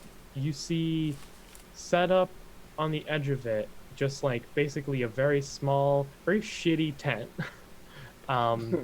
And it just has TT on it. TT. So, is this a toilet? Is this where you go TT? I was made aware that this is where a knowledgeable person of directions is. Oh. I don't know. Is that a word? I don't- Those are all correct words. It feels like there Yeah. should be a word that It's is a all person. of those words together. A navigator. Yes, this is where a navigator should live. Okay, Hung Huzi, are you okay with us checking in with this navigator? You seemed a little antsy. You can tell he's still like a little bit on edge, but like he's not like making a fuss about this. Okay, I'm gonna take Proserpina. We're gonna go talk, and I'm gonna grab her hand and go into the tent. Because we're clearly party leaders. You two step into the tent. It is full of detritus, so like scavenged pieces of food that are mostly edible, old like kind of silverware and plates, like just full of just junk that is slightly still useful. You see kind of in a pile of discarded like furs and pelts, kind of like looks like to be just kind of resting, not really fully asleep, just kind of like chilling. A very, very dirty person, like just a very like covered in mud and like probably has not bathed in a couple years. Human. Hi, do you need help? What? No, I'm good. Are you sure? You look like I'm you have, great. You have The not. name's Thomas. I'm not. I'm gonna prestidigitation his hand clean before I shake it. What'd you do that for? And wipes his hand like this to get more schmutz on it. I don't. Look at me. Okay, I can do that. Don't touch me. Well, okay. But thank you. Extends his hand to Proserpina instead. Don't do it. Why? And she extends her hand. Oh God. Like very vigorously shakes it. Pleasure to meet you. What's your all's names? Did Elenia come in here with us? No. Okay, so it's just the two of us. Okay. Anja? Hi, Anja. No, just Anja's fine. Weird. Okay. I have a How about last you? name, but I'm not gonna give it to you. Okay. I don't want it. I have my last name. Yeah, you What's can your keep name? it. Proserpina? Hi, Proserpina. How are you? No, that's no. I mean, only Proserpina, just once. I only Proserpina just once. No, stop. I'm gonna peek my head out. Alex, come kill this man! Like- Hi, Alex. I'm Thomas. and like go back in. So, hey. Hey. We heard that Uh-huh. you are a great navigator. Yeah. Cool. I'm gonna poke my head out the tent. What did we need his navigation for again? I thought we knew where we were going. It was mostly for the giant, I think. We're looking for a giant. What kind? Hey, Do you know the location of multiple giants? Yeah. Okay, Alex, what giant? I'm gonna like message to you. Stone giant. Stone giant. Okay. So, I can give you really good directions. I just need a secret. From me? Yeah. I'm having sex with my brother. Okay. Sure. If you say so. Okay. So, all you're gonna do, you're gonna face, and he will step up to Proserpina. Can I face you direction? Oh. What's wrong with your stand? Can I face you the right direction? Oh, okay. Sure. Okay. What's Grabs you and like turns you so you're facing like northwest. Okay, this way. Then you're gonna walk and you see closes his eyes and like his eyes start like moving behind his eyelids and like counting on his fingers like super fast. You're just gonna walk 1,576 steps in that direction. Then you're going to turn 20 degrees to the right. I'm just writing it down. 299 more steps that direction. Then simply turn due north and walk until the slope is about 70 degrees. No, 66.9 degrees up, and then you should be a straight shot to where you're going. Absolutely. Yeah, that sounds very accurate. Okay. Great. Cool. Are there any obstacles? Do you need to get anywhere else? I think we know the other place that we're going. Okay. We have decent directions. Is I there can give any? you really good directions. But that's the only one that we need. That's fine. Okay. Are there any obstacles in any of these directions that you're giving? Probably. Probably? Okay, you just don't know. You just know the number of steps and I know the directions. angles. Gotcha. How do you know?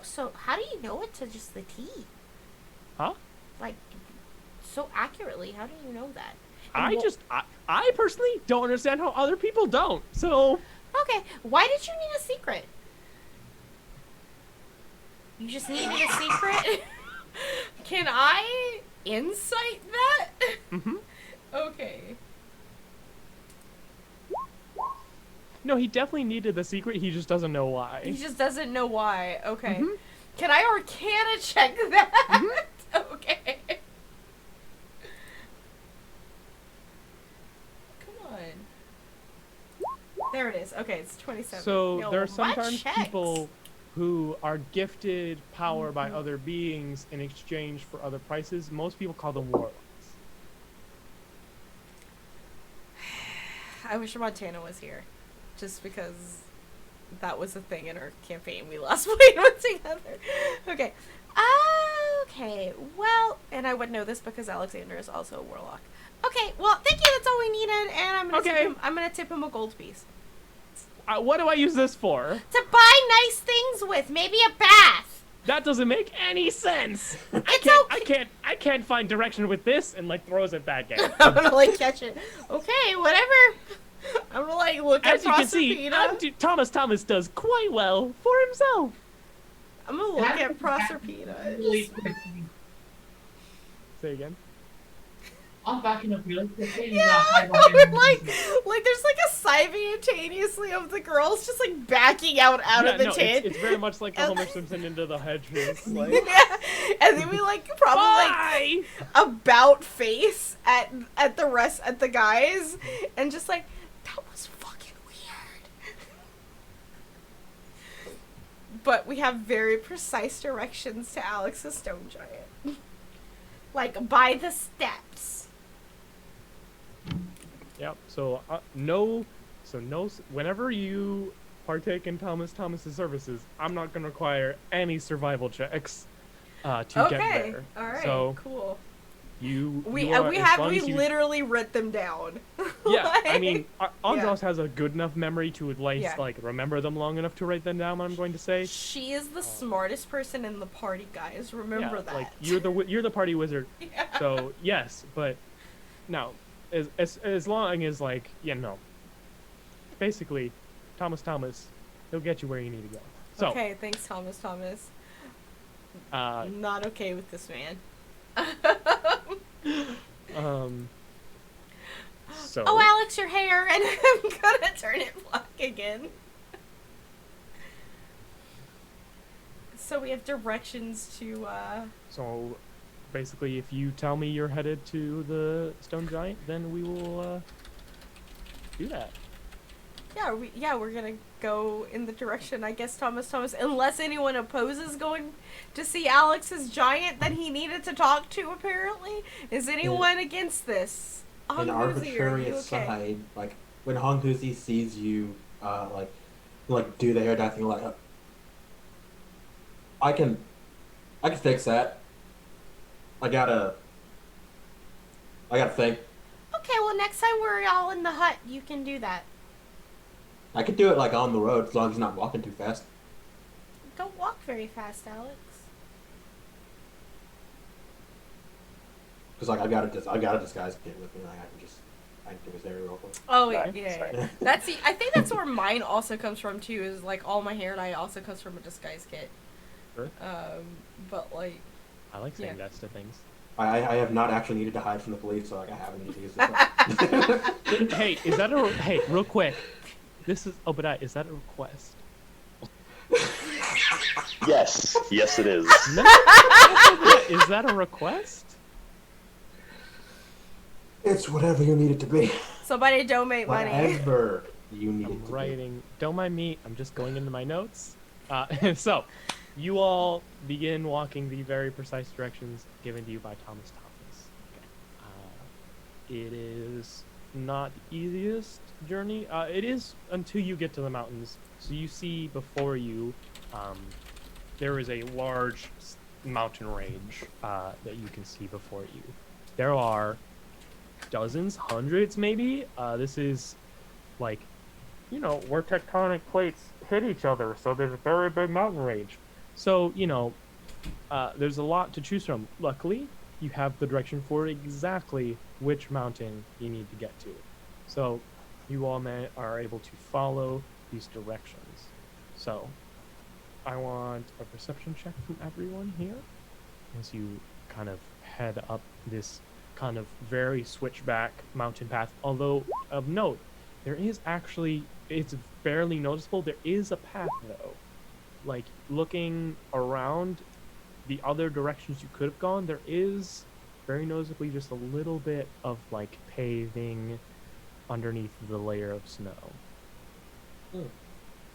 Great, so Proserpina is doing pretty well for perception. So That was a nat 1 on my perception, by the way. I'm great, clueless. yeah. Most people, though, like snow is getting in your eyes and everything. After being in the very arid place, it's also like a big, like temperature shock going up this mountain, because just down below was where all the rain doesn't get and the aridness is.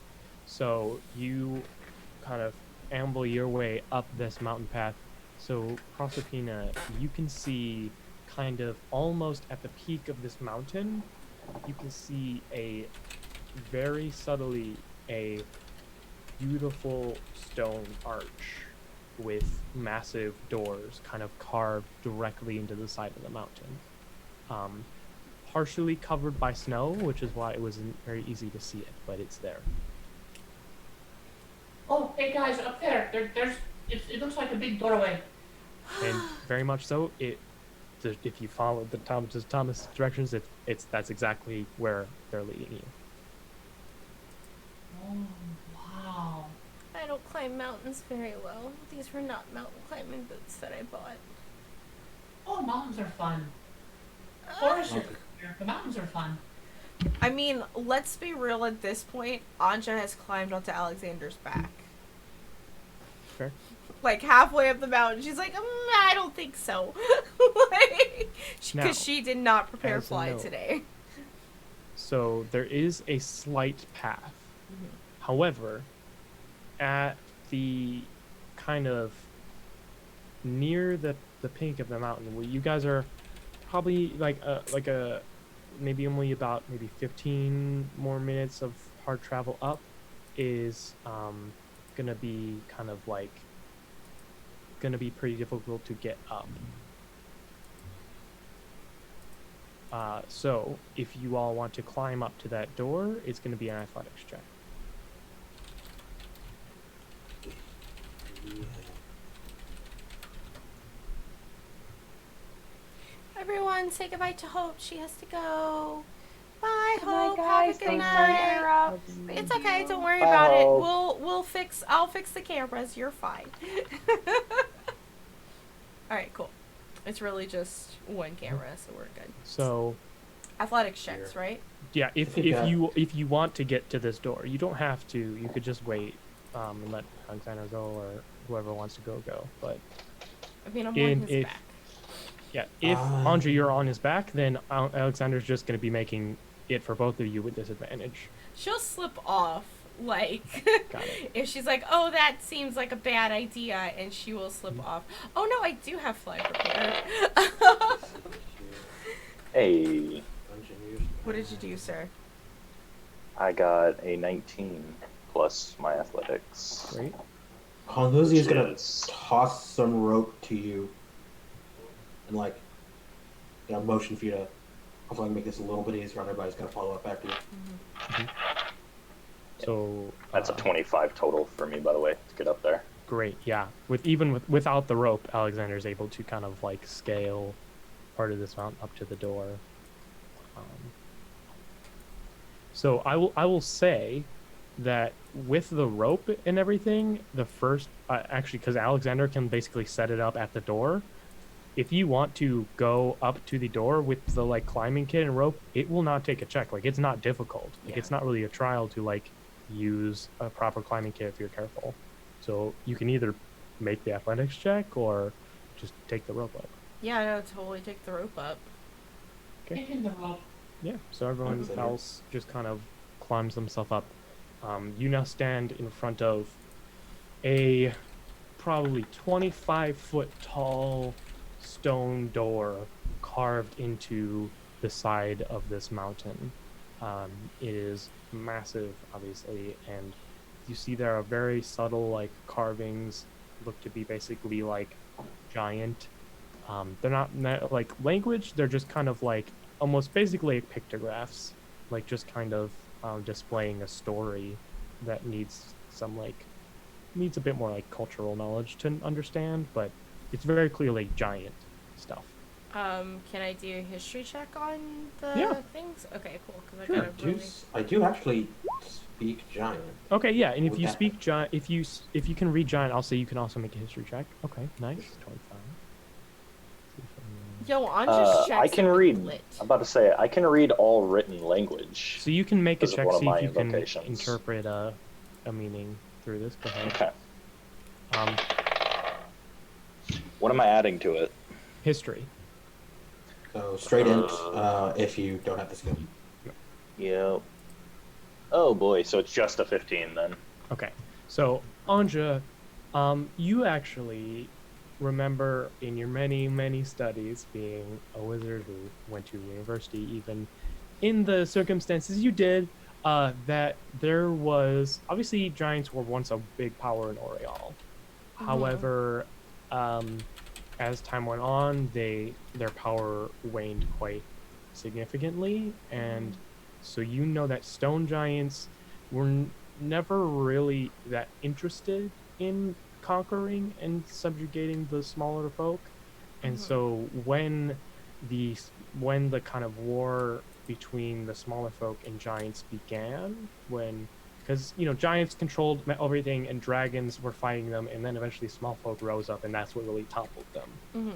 Once that small folk uprising happened, stone giants just noped out. Basically, they just said, we just Okay. like to live in our mountains and do our artisanship anyway, so we are going to release all claim on land and just retreat. And so this is basically it's essentially probably just kind of the depiction of this group of stone giants retreat into the mountain. Oh, I guess there's like, so from what I'm feeling, like we might be going into a stone giant village? And I will say, you do with that history check, and I'll say Alexander as well with the 15, you do see the a symbol of Ares, but like in giant, like a giant understanding of Ares inside of these runes as well. So these giants might have worshipped Ares. I figured we were here to kill him. Or just maybe they have a boon for our Ares worshipping paladin. I feel like we're here to kill him. I was about to say, would I know like how common it is for like fights between followers of Ares to happen? Make a religion check with advantage. Thank you. Garbage and not so garbage. 13 plus my religion, which I can check. Oh, I don't have religion, so just a 13.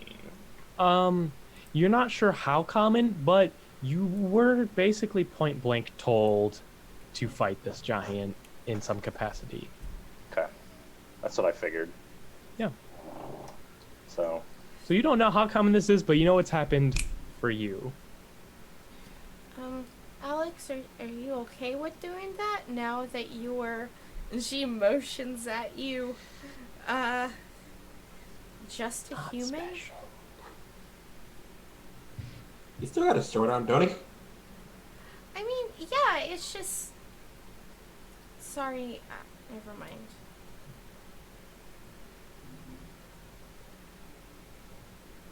Lead the charge!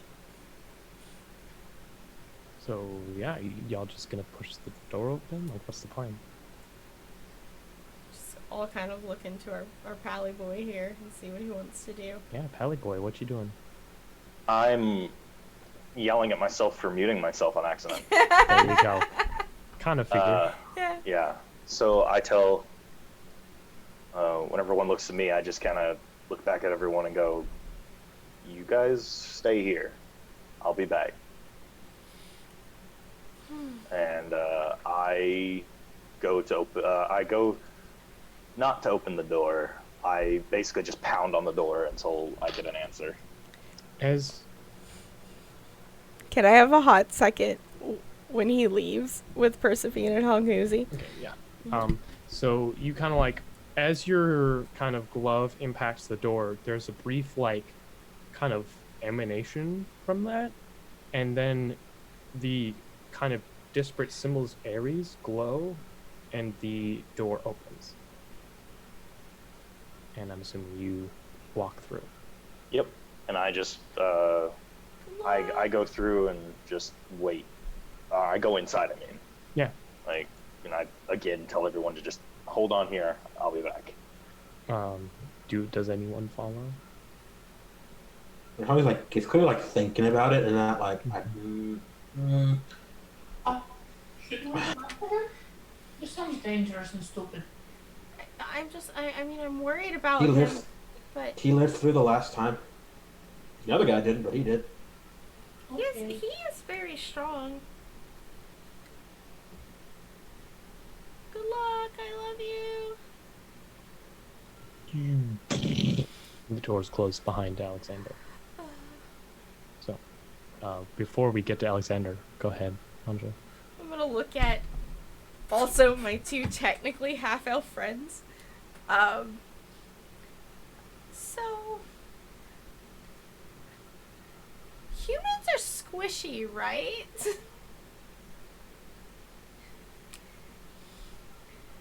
They don't live as long as us, right?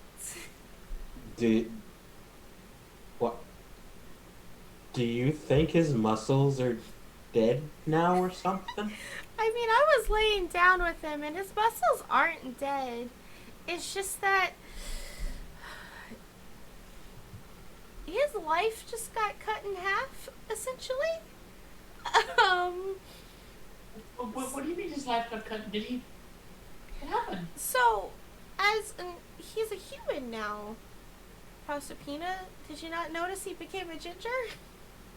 Oh, I didn't know if he dyed his hair or... No, so essentially he tore his wings out of his back and gave them to his mom so that she wouldn't lose her divinity, and he lost his divinity. And now, instead of being like half angel, he's just a person.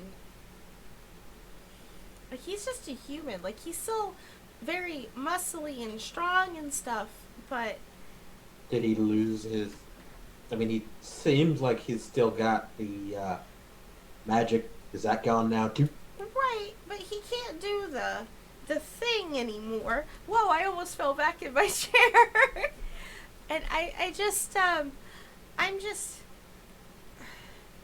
When your life is cut in half, don't you just get kind of worried about the rest of it? I mean... You live what you got. It's not like you wrote it. Right. I don't know. I just had a feeling it was just a bad decision for him to go alone. Yeah. Oh, yeah. Giant jail's probably a lot easier to break out of than regular jail. Does somebody want to hold my hand? I'll hold your hand. Thank you. Don't let me walk into nothing, okay? And I'm going to have Daisy pop out of her pocket dimension on the other side of the door and perch onto Alex. As she does, And I'm she is gonna then see through him. teleported back out. As the other side, as the like archway of the door glows, and then she's teleported back I out. can't send my familiar in. She's gonna sit down and start hyperventilating, and I'm gonna let you cut away from that. All right. So, first of all, Alexander, it's dark in here. You don't have dark vision anymore. What are you doing about that?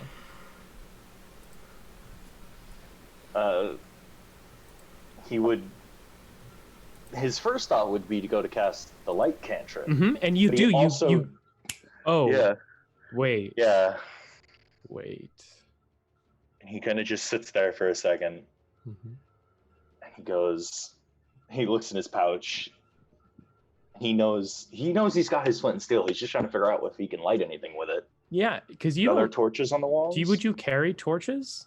No, he wouldn't carry torches, but he would carry stuff like flint and steel and stuff. Oh wait, Well, no, wait you a minute, wanna- wait a minute, What? Rob. I think Mhm. 1 second. Okay. I don't think it matters. Okay. I'm excited to Because find out why. didn't I get the warlock invocation? Because I don't have the entire. Oh, do you have bottom Devil Sight? part. I think I have Devil Sight. Yes. That's right. You do. I remember now. You do have. Yeah, Devil I got the Delta. I got the Devil Sight and the whatever the true reading one is. Yeah, that's right. Okay. So, yes. For a second, though, you are plunged into pitch darkness, which is a feeling you've literally never felt. And then your Devil Sight kicks back in, and you're able to see in black and white here. But for a moment, you cannot see in darkness.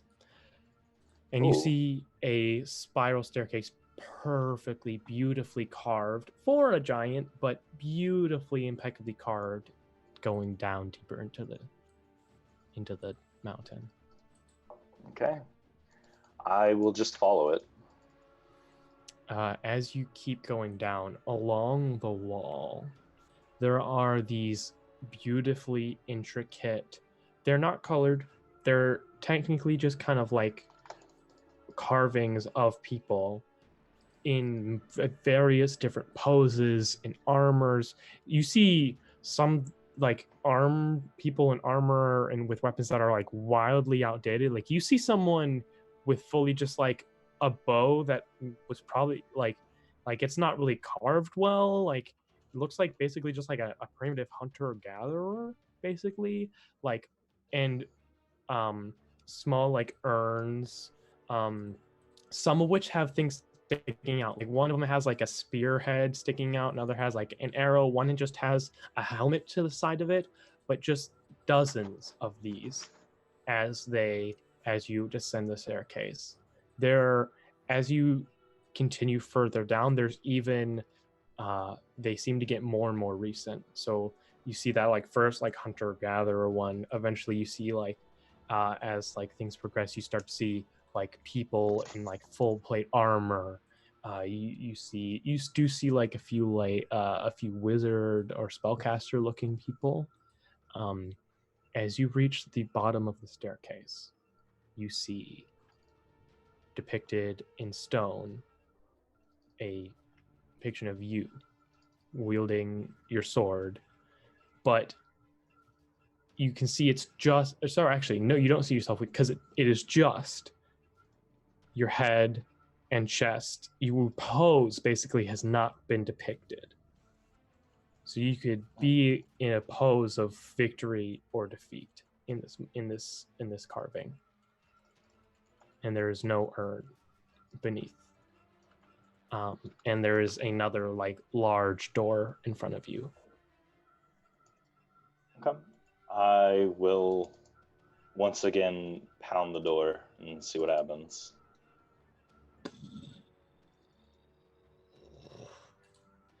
You see, with 120 feet, a massive hall. What once was probably a dining hall for dozens, hundreds of giants, possibly, now mostly abandoned. You see large cobwebs. Doesn't look like these tables have been used for the carousing that they were meant for in maybe centuries, maybe longer. And you just see on the far end there is just one source of light, just this like kind of shining little gemstone, just like maybe a wizard's tower might have to have light on the far end. So I'm assuming you go to that light. And you see, you can read giant, so you can see inscribed beneath the glowing gem, there is an inscription above the arched doorway, giant-sized, of course. And again, this is everything in here is perfectly carved stone. You can see Arena of Champions. Okay. I just so you said it's like a big old open It's arena? just a big archway. Oh, an archway. Oh, I'm walking in. What do I see? You step in. There is a massive, like, 50-foot radius sand pit with what would be seating for at least, like, 6 giants in, like, kind of Colosseum-esque design. All you see, they're sitting cross-legged, easily probably 16, almost 18 feet tall. A lot, like, thinner and lithe than you might expect. You see a giant. You see this massive woman wearing very light armor, essentially just kind of a large symbol of Ares in this kind of gleaming, looks like some kind of mixture of stone and metal. Like it's not quite stone and not quite metal, with kind of like leather and fur connecting the different other parts of disparate similar material to complete this very kind of light and flexible armoring. You see simply along her lap this like large kind of staff of rock, just simply sitting there at peace at the center of the Colosseum. As you step in, you see eyes still closed. You will be the next inside the arena, yes? That's correct. Many others have come here to be humbled by Ares. Is this your desire? I'm here to win. Many have said the same. I mean, we are all followers of Ares. I'm pretty sure it's kind of in the job description, if you will.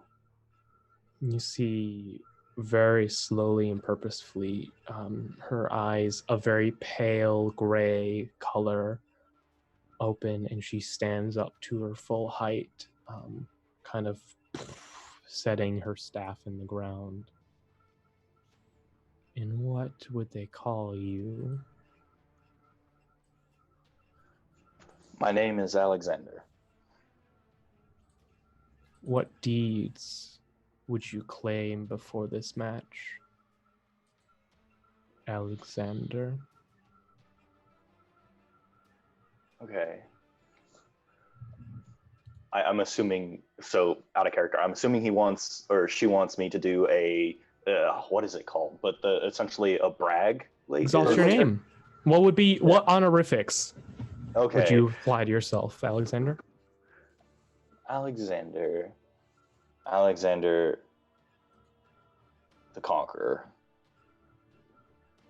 Freer of oppressed and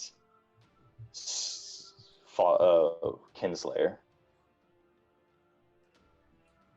Or it's not called, yeah, it is called kinslaying, yeah.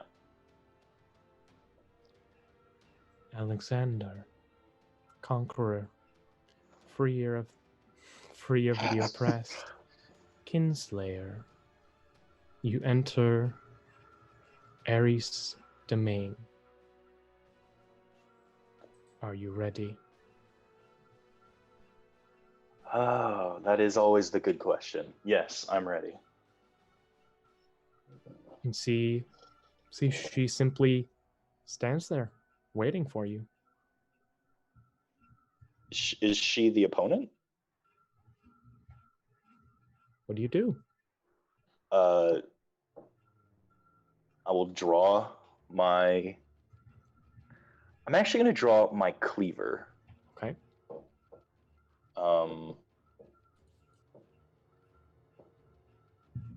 And okay, so he's going to think back for a second because is this the giant from my vision? Yes. Okay, cool. And I will... The only thing I'll do that isn't... I can't click that button. I was looking at my character sheet. I tried to click the spells button, realized it was a PDF, and was freaking out that Roll20 crashed. And I'm like, wait, I don't even have internet. Okay, brain, work, please. Thank you.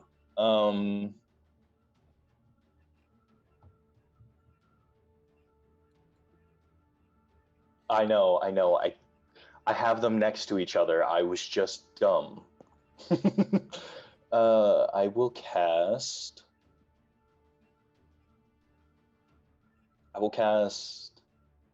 Actually, first, what do I know of stone giants? Do I know if they have any elemental weaknesses at all? Or have I ever fought one? Nature check. You've definitely never fought one. 100% never. I wouldn't think so. Stay on the table, Jesus. Do I have... What do I have on the... What I have in terms of rerolls and stuff, or phone work? If you want to use them now, you have, looks like, nope, that's me. So you have 1 reroll and 2 nat 20s. Okay, I'm going to use a reroll because I rolled a 1. Understood. This is just a +0 for you. Yeah. Okay, that's better. An 18. No immunities, no weaknesses. Okay. Then I will not cast that. I will instead cast Divine Favor, which will take the form of... I don't know how to describe this exactly, but bloody fire, if that makes sense? Sure. I'm trying to think. as a kind of reddish glow coats the edge of your blade and starts dripping like blood, but as it hits the sand, it ignites in flame. Thank you. That's exactly what I was looking for. So, and I will slam my sword on my shield and see what she does. She stands still, unfazed. Okay. Then I will attack. All right, make your attacks. Okay. However, as you get close to her, I need you to Okay. make a charisma saving throw. Okay. Is a million count? 25. As you near this giant, you can feel the quiet power of her personality exuding from her, but you manage to avoid it. So make your attacks, please.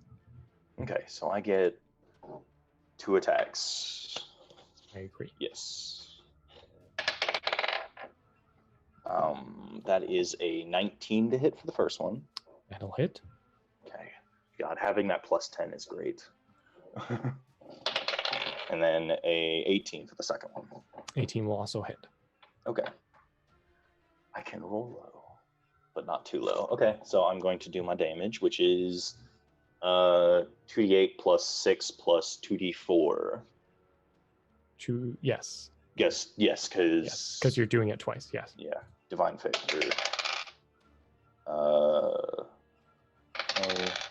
5, 11.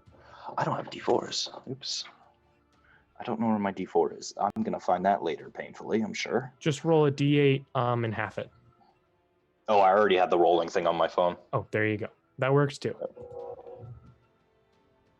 Okay, so a total of 14 damage Okay. for that. And I'm not putting any smites in it because I'm seeing how she reacts first. As you kind of do these 2 initial swipes at, you can really only reach her leg. Like, that is the maximum of your height, pretty much. This like 18-foot tall person. Doesn't seem to stagger back much and looks down at you. Will look at you and tilt her head. Now, would you like to cease holding back? Yeah, that's fair enough. Yeah. Just was curious. As you say that, all of a sudden, make just a quick strength saving throw. Why do I feel like I'm getting kicked or something? I mean, that's still 16, but I rolled really low. Oh, no, you're not getting kicked. She just from a very stoic staff in the ground, goes to a battle ready, the balls of her feet so quickly, and she's so much larger than you that you are almost knocked prone simply by her quick shift in stance, as all of a sudden now she seems ready for combat. Now it is your turn again. Okay, then. As that's Duly noted. I will. Okay, I guess I will go all out then. Great, please do. Do I see any jewelry around or near her face? There are no jewels about this person. There is nothing that is not practical on this individual. The closest thing to that would be the giant holy symbol of Ares on her chest. This is like as Spartan and practical as garb can really get. Does she have a helmet? No. Okay. I think she's gone against people who really can get to her head. That's fair. That's fair. I guess. So she's what, like 15, 16 feet tall? 18. 18. Yeah, I'll put. I'm gonna look up. She's not as wide as most other giants would be, though, because she is a stone giant. But she's very tall. Okay, I'm going to point at her holy symbol and cast darkness on it, centered on it, so that it sticks to the holy symbol. Okay. Yeah. So you cast darkness that will drop divine favor because it's a concentration spell. Yeah.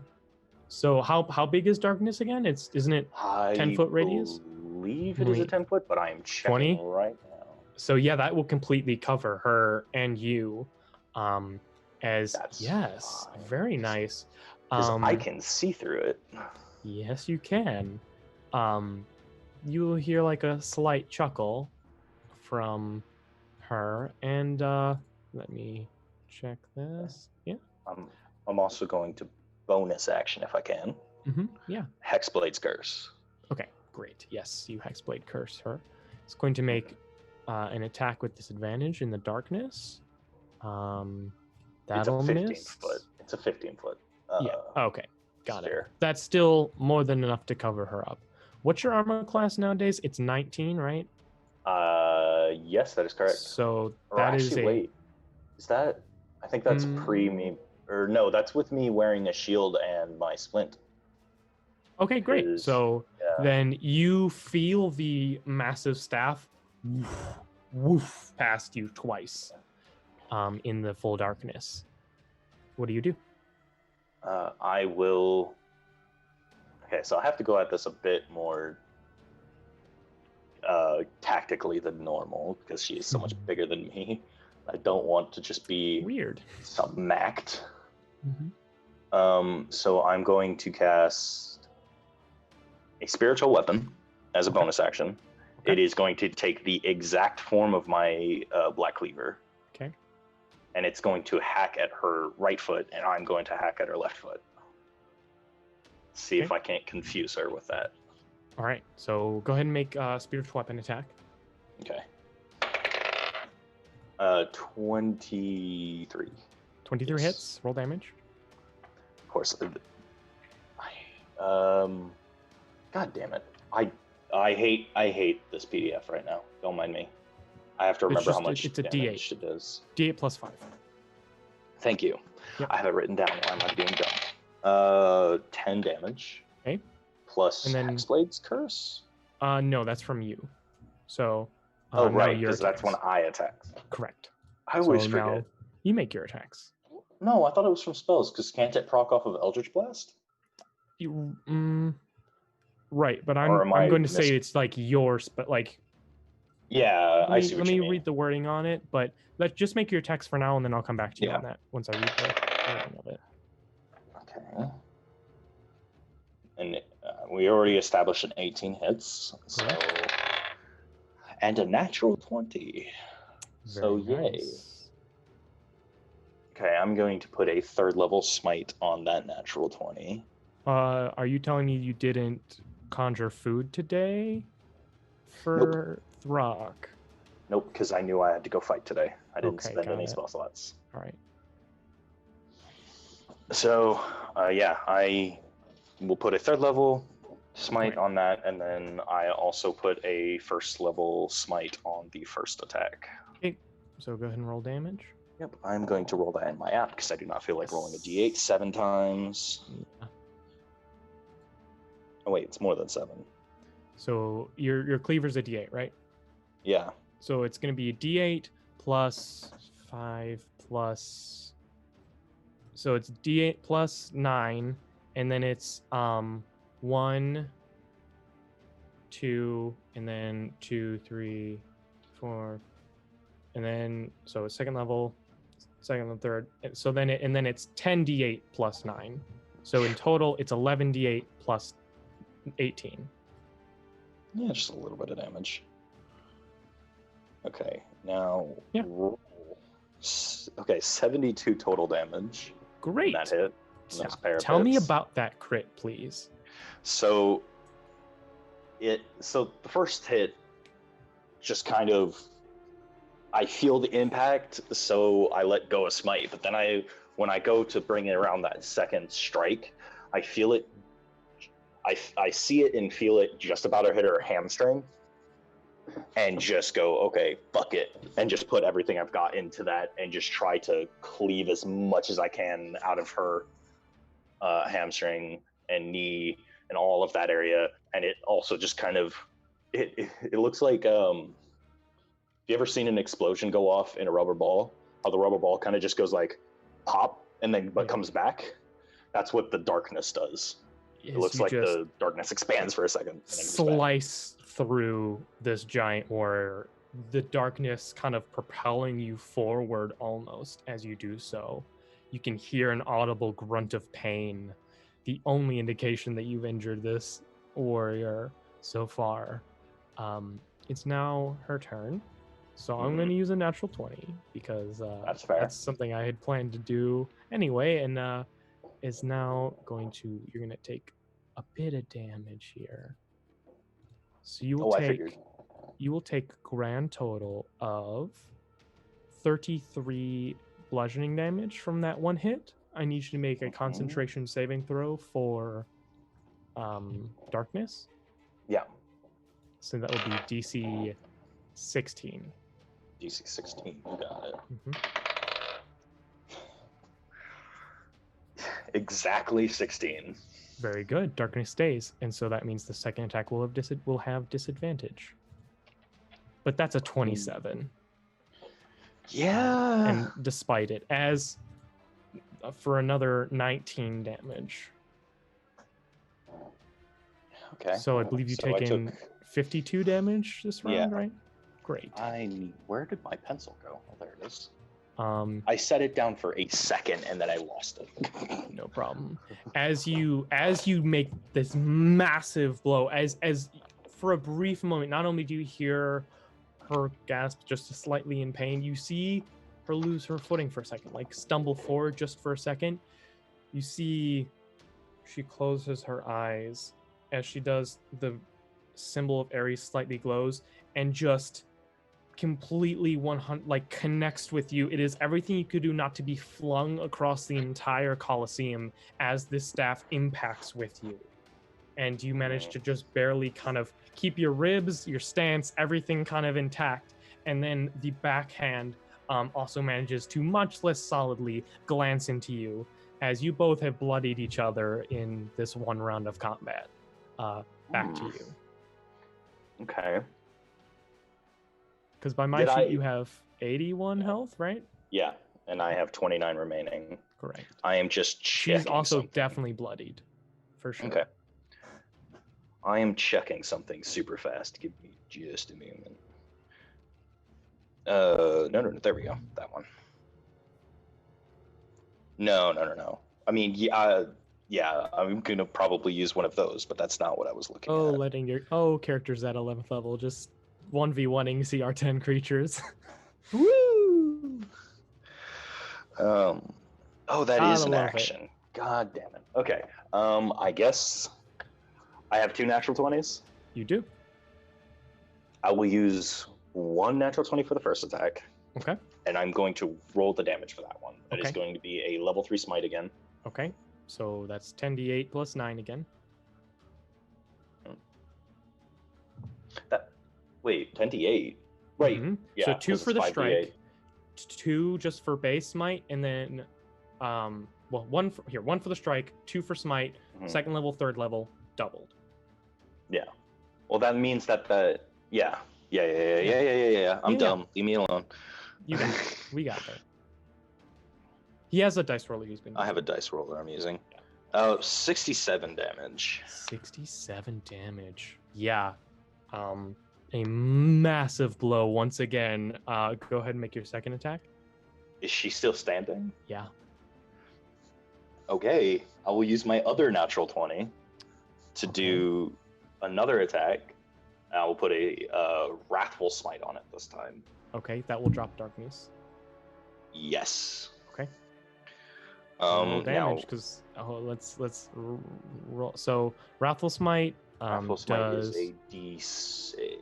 okay. So that'll be 2d8 and 2d6 Yeah. plus 9. Roll high enough, otherwise you'll be not in the darkness. 2d8 plus 2d6. Mm-hmm. 2d8 is so 18. And then now not plus the 9 anymore. Okay. 25 damage. 25 damage. Okay. Okay. So, what does the first crit look like? So the first crit is going to take out her other leg, is what I'm going for. So I brutalize the first leg. The second time, I'm like, okay, time to get her down to my level now. And I try to take out the other leg.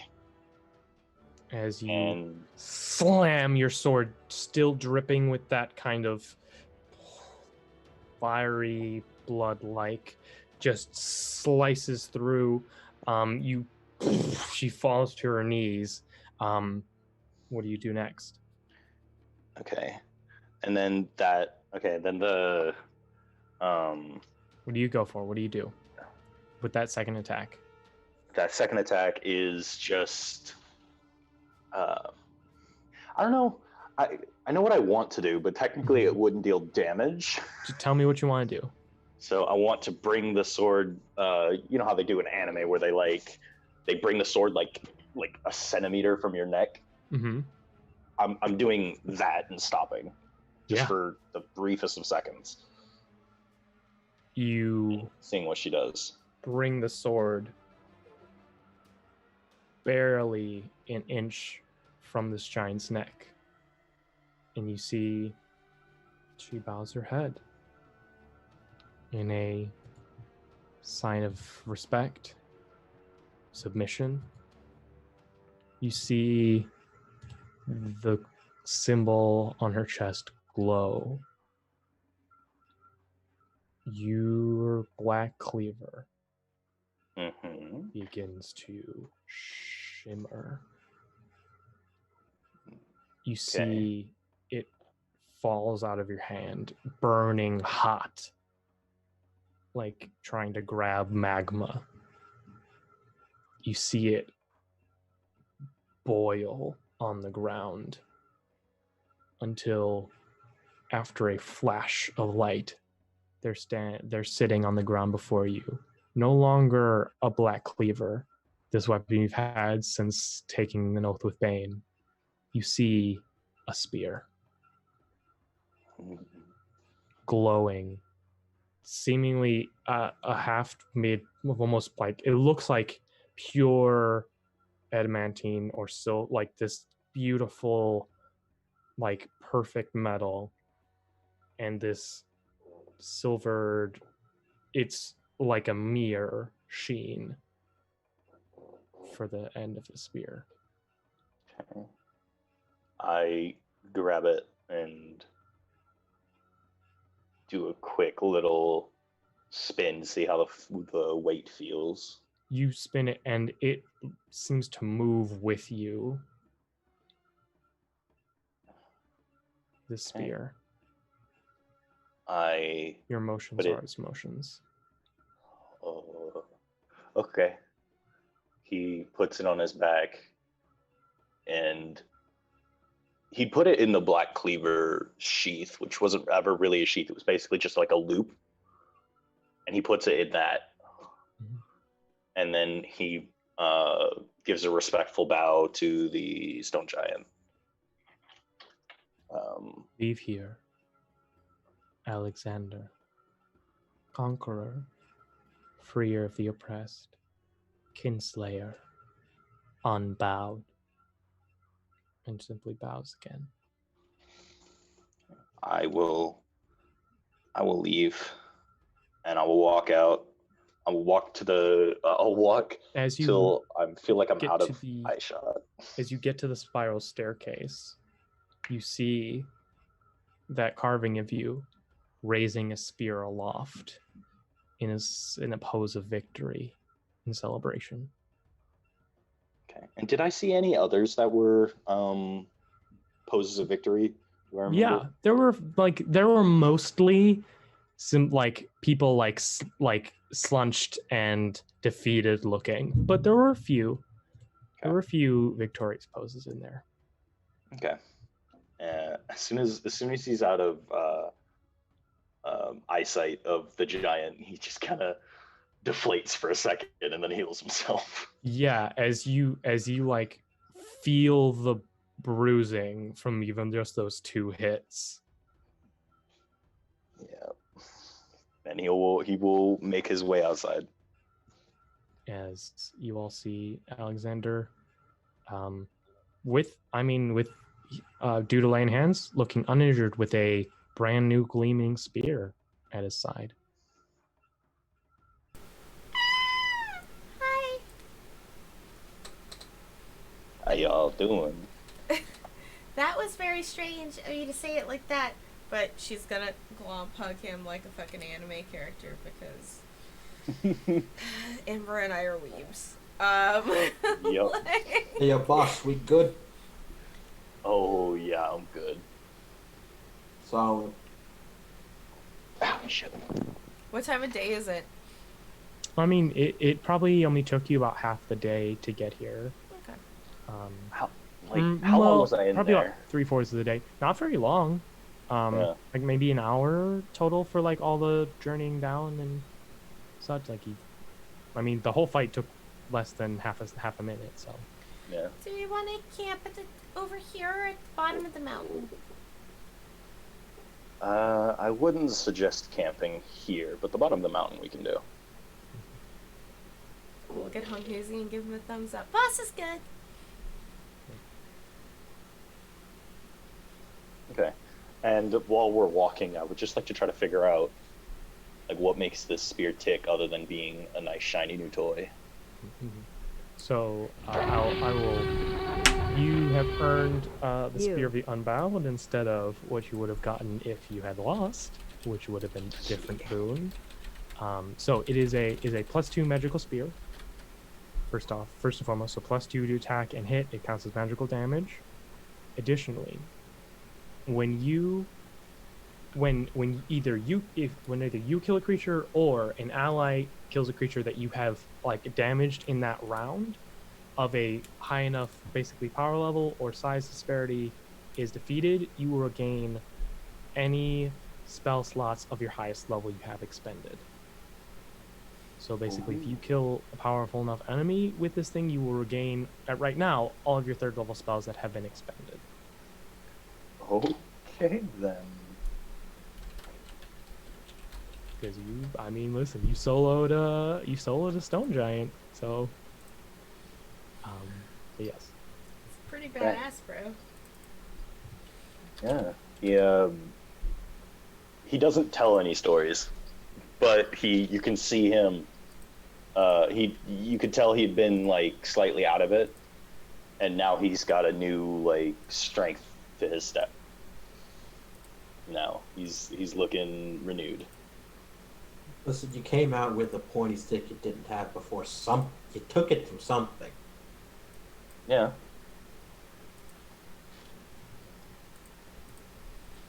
Listen, I did exactly what I went here to do. And that's what you need to know for now. So you all make camp, rest for the evening, and then just gonna kind of do a little fast forwarding as you make your way towards the entrance to the Underdark here in the mountains.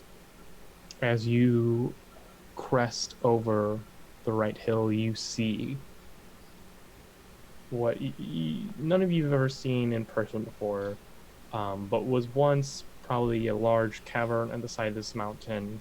The two drow, a half drow, know that most Underdark troubles are pretty easy to kind of locate because first of all, they're huge.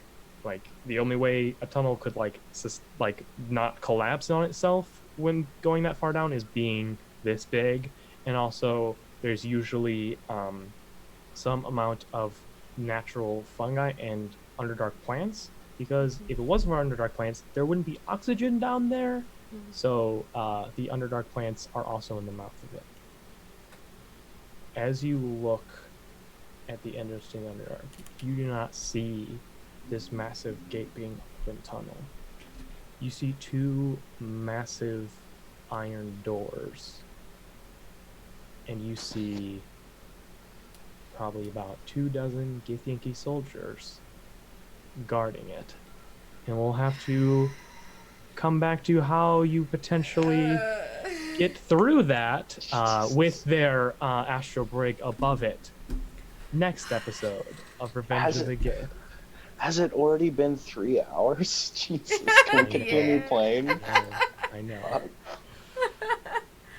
No. We'll see you next week. Hi guys, thank you for coming. Thank you for coming and showing up. I got it mixed up. I'm sorry. My own pun. The only pun that I ever do after every show. Just mess it up. I'm proud of it though. But yes, thank you everyone. Thank you for the subs and the bits today. Super Yeah. great. You guys were amazing. Our chat was amazing today. Our players were amazing today. Unfortunately, Montana could not join us today, but I will link his socials right Yeah, here. check out YVR. Check out YVR. Montana is part of, essentially, he is the president of a group here in the Vancouver area where we introduce new players to Dungeons & Dragons and tabletop RPGs. Haven't been able... downplays a lot. It's super cool. Check It's it out. fucking super cool. Yeah, like, it's he really does super cool. downplay it. We have like a legit non-profit. We're a legit non-profit in the city of Vancouver. Like, it's a like I'm part of the same society. Like, it's a cool thing. Before COVID, we were meeting like 3 times a week, just running like 5 or 6 tables in cafes, just introducing new people to tabletop, and it's great. And hopefully entering into these new phases here in Canada, because we have been safe, and opening up phases here in Canada are not fucking awful. It's because we've actually listened to science and we can do this. It's because you're not the Florida of the world that America is. No, it's not. We're able to like do that. So please check him out. Check out his Twitter as well. It's super cool. As well as Hope and her husband Tim. They are He games. She Games, He Games. They do Dungeons and Dragons as well on their channel, as well as various other. They'll do like Destiny, Minecraft, other kinds of party games. Apex so Legends. I believe there are D&Ds every Friday. I think so. They've been playing RO Craft, and holy shit, Yeah. I watch it and jump scared. They're really Wow, good they do it. people, so check Very them out good if you have people, the time. So definitely. And as far as here on this channel, what we got going in the next 7 days, catch myself and Rob tomorrow night for some Pathfinder 2E. We're wrapping up on that. We only have 2 episodes left of our Pathfinder game for this season before we switch into some other stuff. And then on Monday, again, only 2 episodes left as well on our Blades in the Dark campaign, where Theater Nerd is our GM for that, our storyteller for that, and then we're back here on Wednesday with some Revenge of the Gith, with all kinds of goodness, so please check us out. Also, if you're interested in playing Monster Hearts, check out our Discord. We are taking applications. Nor Enigma, he's in the chat right now. We're taking applications for our Monster Hearts campaign. Looking for the right group of people to play that game with, because it's a game. But check that out. As far as everyone else, please, we'll go backwards in the direction that we started with. Obadiah, tell us where we can find you on the internet. I guess first off, you can of course find me on Twitter at Jossa Dyson, and you can also find me on Twitch on Tuesdays and Fridays at 7 p.m. Central Standard Time at twitch.tv/Shinobi, where I am currently playing Devil May Cry 5. It is my old standby, and I am quite adept.